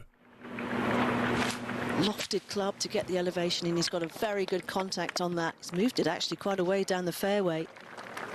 But the damage was done. Yes, it was. Now he's going to have to work hard, try and find a way to just drop the one shot here at 11. Reminder, that is his 3rd shot now and still some 100 yards short of the 11th green. Yes, this was the hole I caught up with him on yesterday, actually, in Tyrrell Hatton. As we see just down the course behind him, a par putt for Ollison. Hit the bunker shot here to 6 feet. I'm quickly walking there. Didn't like that one right off the putter blade, and that's going to be a drop shot for Ollison. I think we're going to see a development, Brendan, in a few moments' time, where Ollison, McKibben and Højgaard are going to drop out of that 2 under par section, and they're going to leave one man out there alone, Phil Mickelson. You know, so the way the golf course is and with the breeze that we have right now, you have some birdie opportunities coming out.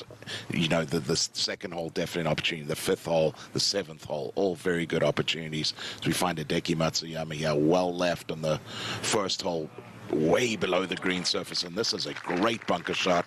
Gets it out to about 10 feet underneath the hole, and he'll have that to save par in the 1st.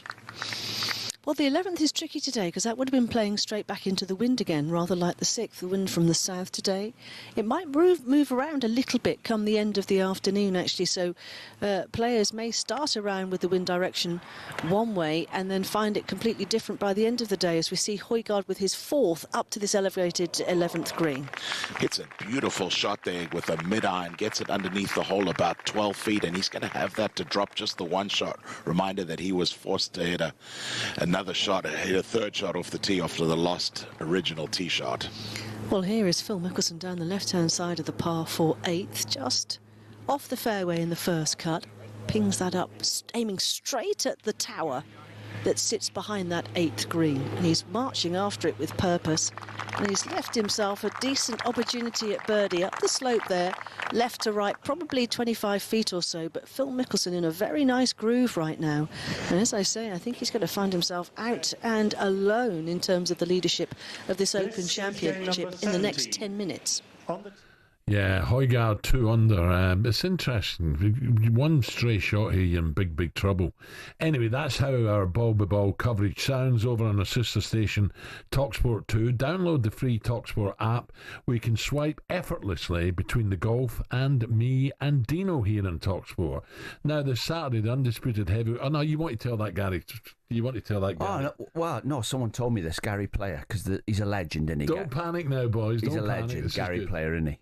He's a legend. Yeah. Like, he's 90. Is he right? really? And He still apparently... wears the same trousers, doesn't he? Or he gets into his old golf trousers that he wore when he was like 21. He still does 50 press-ups every day. Really? And apparently he went to do a little chat with some lady golfers, you know, in a room. Yeah. Like a sort You sure about this, Dino? You sure about this? Yeah, and one of them said to him, Gary, have you've got a girlfriend? So he goes, actually, yes. She's 85, my girlfriend. And they all laughed, like one of the ladies. Next question. Do you hold hands, Gary, with your girlfriend? He goes, yes, of course. Next question. Do you kiss your new girlfriend on the lips? Yes, and before this conversation goes any further, she's pregnant. So it might not be true, but someone told me it. I was laughing my head off. You can imagine him, though, can't you? He's a character. He's a lovely man, actually. This Saturday, the undisputed heavyweight title is on the line as Usyk takes on Daniel Dubois. Let's take a look ahead to the fight now with DAZN. Big fight preview on talkSPORT with DAZN. Watch Usyk versus Dubois on the 19th of July. Live only on DAZN. Buy now at DAZN.com/boxing. Fury's wobbling. Usyk's caught it. Dubois landed a peach of a right hand. This is boxing. I prepare for this fight. First time ever 4 belts have been on the line in this country. Just be a savage. Bring chaos. Usyk charging in for a finish. Fury doesn't know where he is. Dynamite Daniel Dubois has detonated. That shot was not low. That was borderline. You conned the referee. You conned us. You conned the boxing world. I'm not cheater. I think it's just games. 6, 7. He looked at the corner. I'm going to get under this game with these bombs I'm going to be throwing. 9. I like play, but it's my rules. Stay down there, Daniel Dubois. He gets up on 9.5. Usyk sinks down to the canvas. Let it flow until I have to get in the ring and put chaos on this guy. Chaos. So the heavyweight champion of the world, Usyk against the very own British challenger Daniel Dubois, live on talkSPORT on Saturday. So to get the very latest from the boxing world ahead of this blockbuster fight, a very, very good morning to talkSPORT and DAZN presenter, Eddie Oladipo. Eddie, a very, very good morning. Morning, Eddie. Morning, gents. Dino, I was a bit nervous about that Gary Player story. We all will. Where's this going to go? I still might get sacked. I'm just waiting for the boss to come in. Just when you're back in, just when they pulled me, but just when you can't say anything anymore, can you? Well, there's nothing wrong with that, with it, surely. Nah, Eddie, listen, no, I think we got away with that one, Eddie. Eddie, this is, look, I'm really looking forward to this fight as well, and the only thing I can say is Usyk, what a champion, magnificent, absolutely magnificent, but Daniel's a changed man now. He's an angry man, he's full of himself now, whereas before he was so quiet and placid. Now there's a big change. Yeah, massive change. These guys fought as that opening piece showed 2 years ago in Poland. Completely different Daniel Dubois. Yeah. Not confident. Young man as well, 25. It just changed to a new trainer called Don Charles. Now he's been with Don Charles for a couple of years. They've built this fantastic camp where they just lock themselves away. It's just theirs. And he's had some good wins as well. I mean, let's not forget, he's coming off beating Anthony Joshua at Wembley Stadium. So he's going back to the place where he had his biggest victory.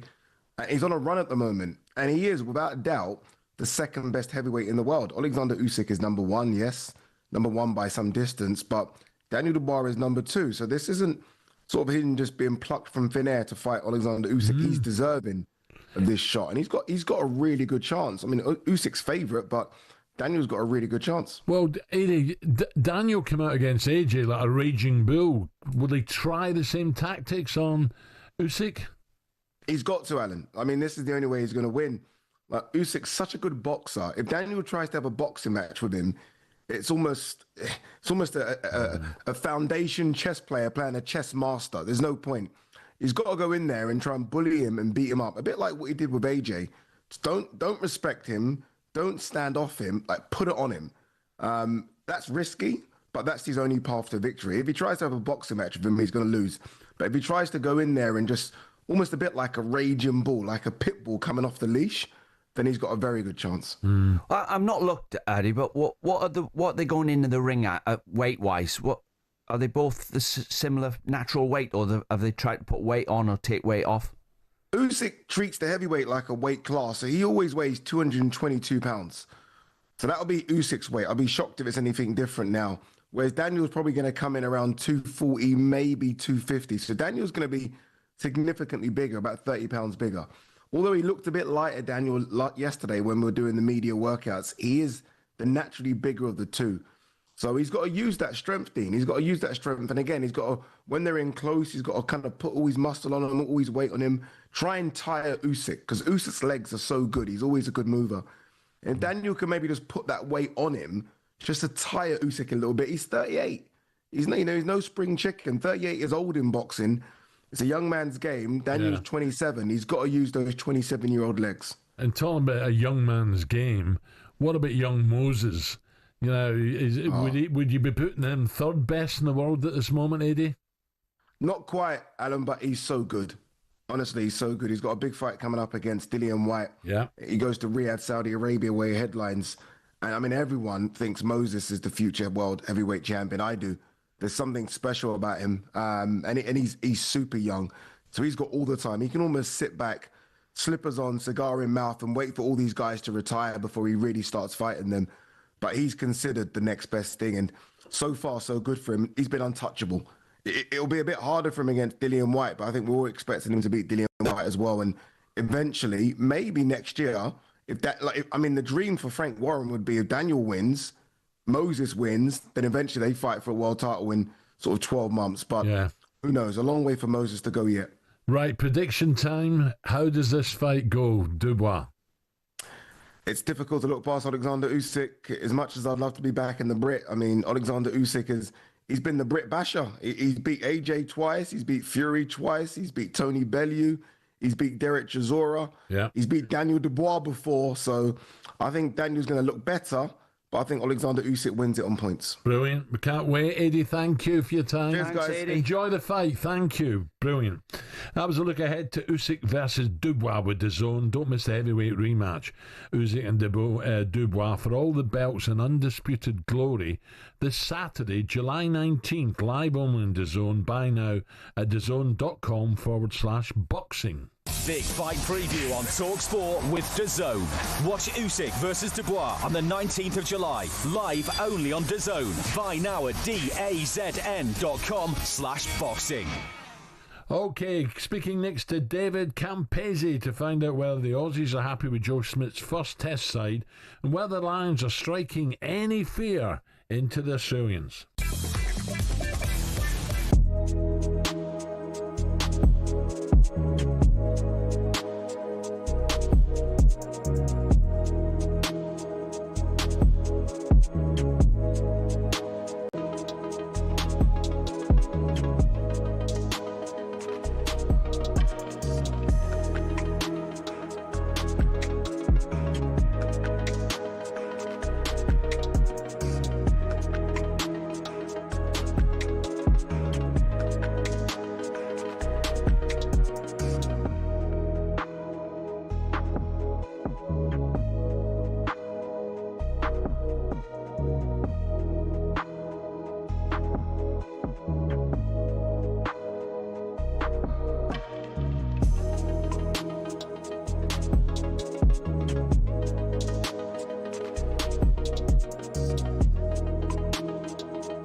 Okay, Dean Saunders alongside me, the 153rd Open at Royal Portrush underway.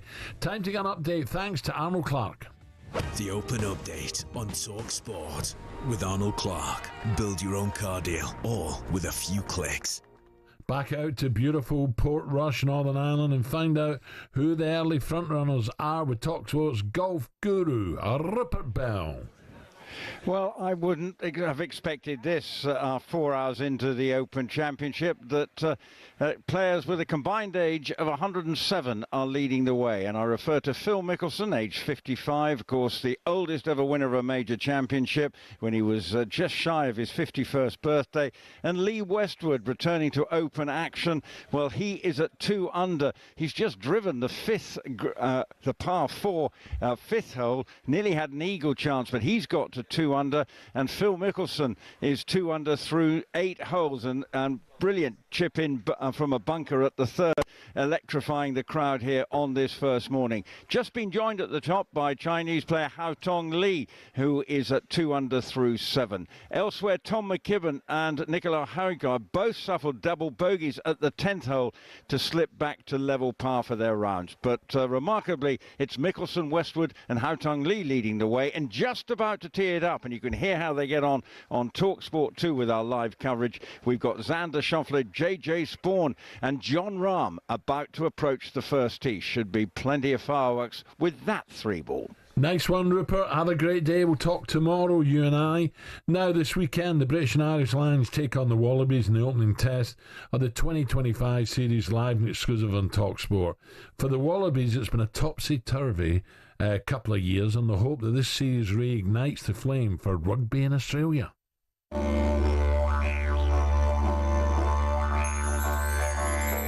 The Wallabies, once they were giants, Brings down the curtain on the 1999 Rugby World Cup. Australia the winners. but somewhere the magic faded. In recent years, Australian rugby has struggled.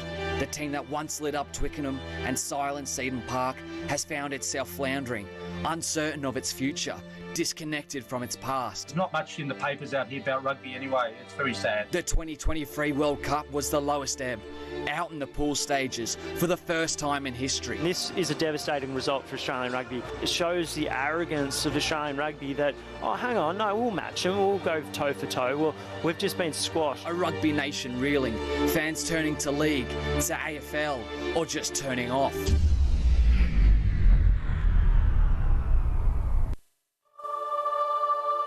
And yet, on the horizon, a flicker of hope. The British and Irish Lions are coming. To Iblota. Lovely ball to Jones on his shoulder. Hugh Jones will score. The 2025 Lions Tour, a blockbuster, a turning point. For young stars like Suaalii, it's a chance to inspire. Happens every 12 years. We've got kids who play rugby, aspiring to be the next Wallaby. I think it's just so exciting. For Coach Joe Schmidt, it's a trial by fire. Everything's ramped up. The microscope you're under, the pressure you feel. Free tests, tens of thousands of travelling fans, millions watching. The spotlight will burn bright. From glory to doubt to redemption, the story of Australian rugby might just be written anew in 2025. Okay, can't wait. Join us for more on this now as the Wallabies' all-time record try scorer, David Campese. David, good day, good morning, David. How are we? Morning, Dave. Hello, mate. Alan, just one sec, mate. Come on, guys. Guess where I am? Look at this behind. I've got all the Lion supporters with me, mate. How's that? Brilliant. How's that? I can't believe you can't hide from these guys. They're everywhere. Look at them. They're all well. Hiya, guys. Hey. Come on, John. Get in there. Come on, John. Brilliant. Are they all Welsh? All the lads there? David? Yeah, they're all Welsh, mate. Yeah. And we've left the only Welshman out of the squad. Can't believe it. Exactly. Why would you do that? I know. Disastrous. Ridiculous.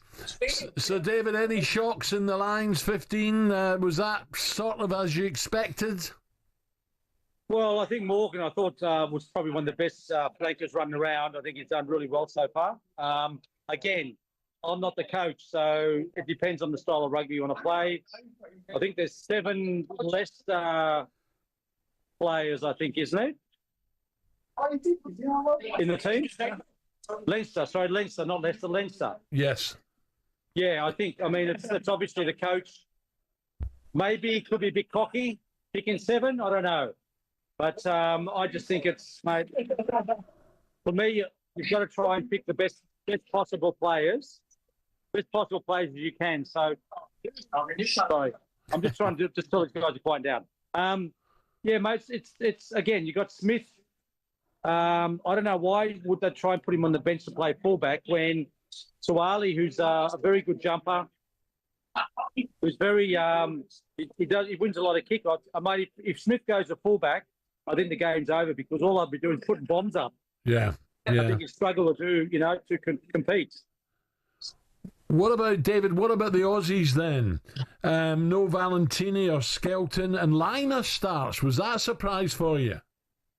Yeah, look, I don't understand how players get injured at training. I mean, James O'Connor went in the other day. The first day he sent a picture. He's got stitches in his face. I mean, I don't understand what that sort of train's about. In our days, we never had that. But again, we got combinations. Gordon, Liner have not played together before.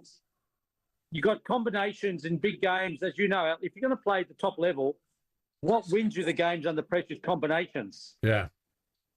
We have got total, for me, Ben Donaldson's miles ahead of Liner. He should be the best number 10 in Australia. Him and Tate McDermott. McDermott's they've got a great combination. They played against Fiji 10 days ago. And yet, Donaldson's on the bench. James O'Connor's been playing really good rugby coming off for the bench for the Crusaders. He's a match winner. He's not even the 23. Yeah. I honestly, very confused, mate, very confused. That's why I was a winger, I suppose. We'll see. It's the first one, so we'll see how it goes, David. Listen, you have a great time with them Welsh boys there, and they can drink them boys as well, so be careful. Be careful, because I want to speak to you tomorrow. Yeah, the Welsh are not happy, mate. There's not many Welsh players playing, so they're very unhappy, eh? Yeah. Nice one, Campo, and have a great day. Thank you. Yeah, Thank you too, mate. Right there, David Campese, legend there. Dino, right, what we got? Well, I tell you what, should we have a bit of Dino's Diamonds? Go on then. Shall we? Saw the goalkeeper off his line. Oh, a glorious goal. Oh, I'll tell you who it was. Who's the fitness? Bo Wicks. Diamonds are forever. Amsterdam, first thing that comes into your head, bikes. I've never seen so many bikes in all my life. Hi, Tom. Good evening, how are you guys? That's not Tom. What's your name? My name's Tom. Oh, is it? Oh, Tom. How old are you, Kingsley? 7. Who do you want to play for in the future? I hope Santa doesn't bring you any presents. Oh, no, I'm joking. Dino, I'm terrible. you Grinch. Diamonds are forever, sparkling round my little finger. Unlike men, the diamonds linger. Do you know what's about it, isn't it? No Welsh in the Lions team, and the only Welshman who can't sing who's sitting alongside me.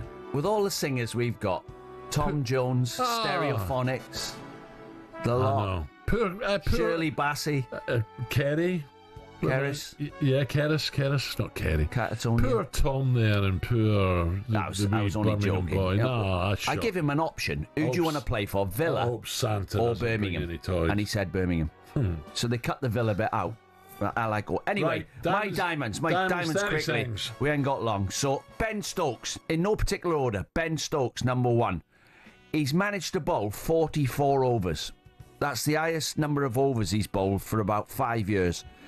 And Joe Root's telling him to stop bowling, but his determination goes on and on and on. They win the Test match. He got a bit of stick in the last game, but he's got 6 wickets, 44 overs. Ben Stokes, what a man, legend. Number 2, Palmer, Cole Palmer. Brilliant, PSG, brilliant. 2 goals, utter class, drifting inside on his left foot like silk. Picks his spot, Donnarumma, who's a bit of a village idiot, bends it round him into the side net in twice, and made the other goal for Pedro. One quick one, we've got to be quick. And the other one's Padraig Harrington for winning the Seniors US Open.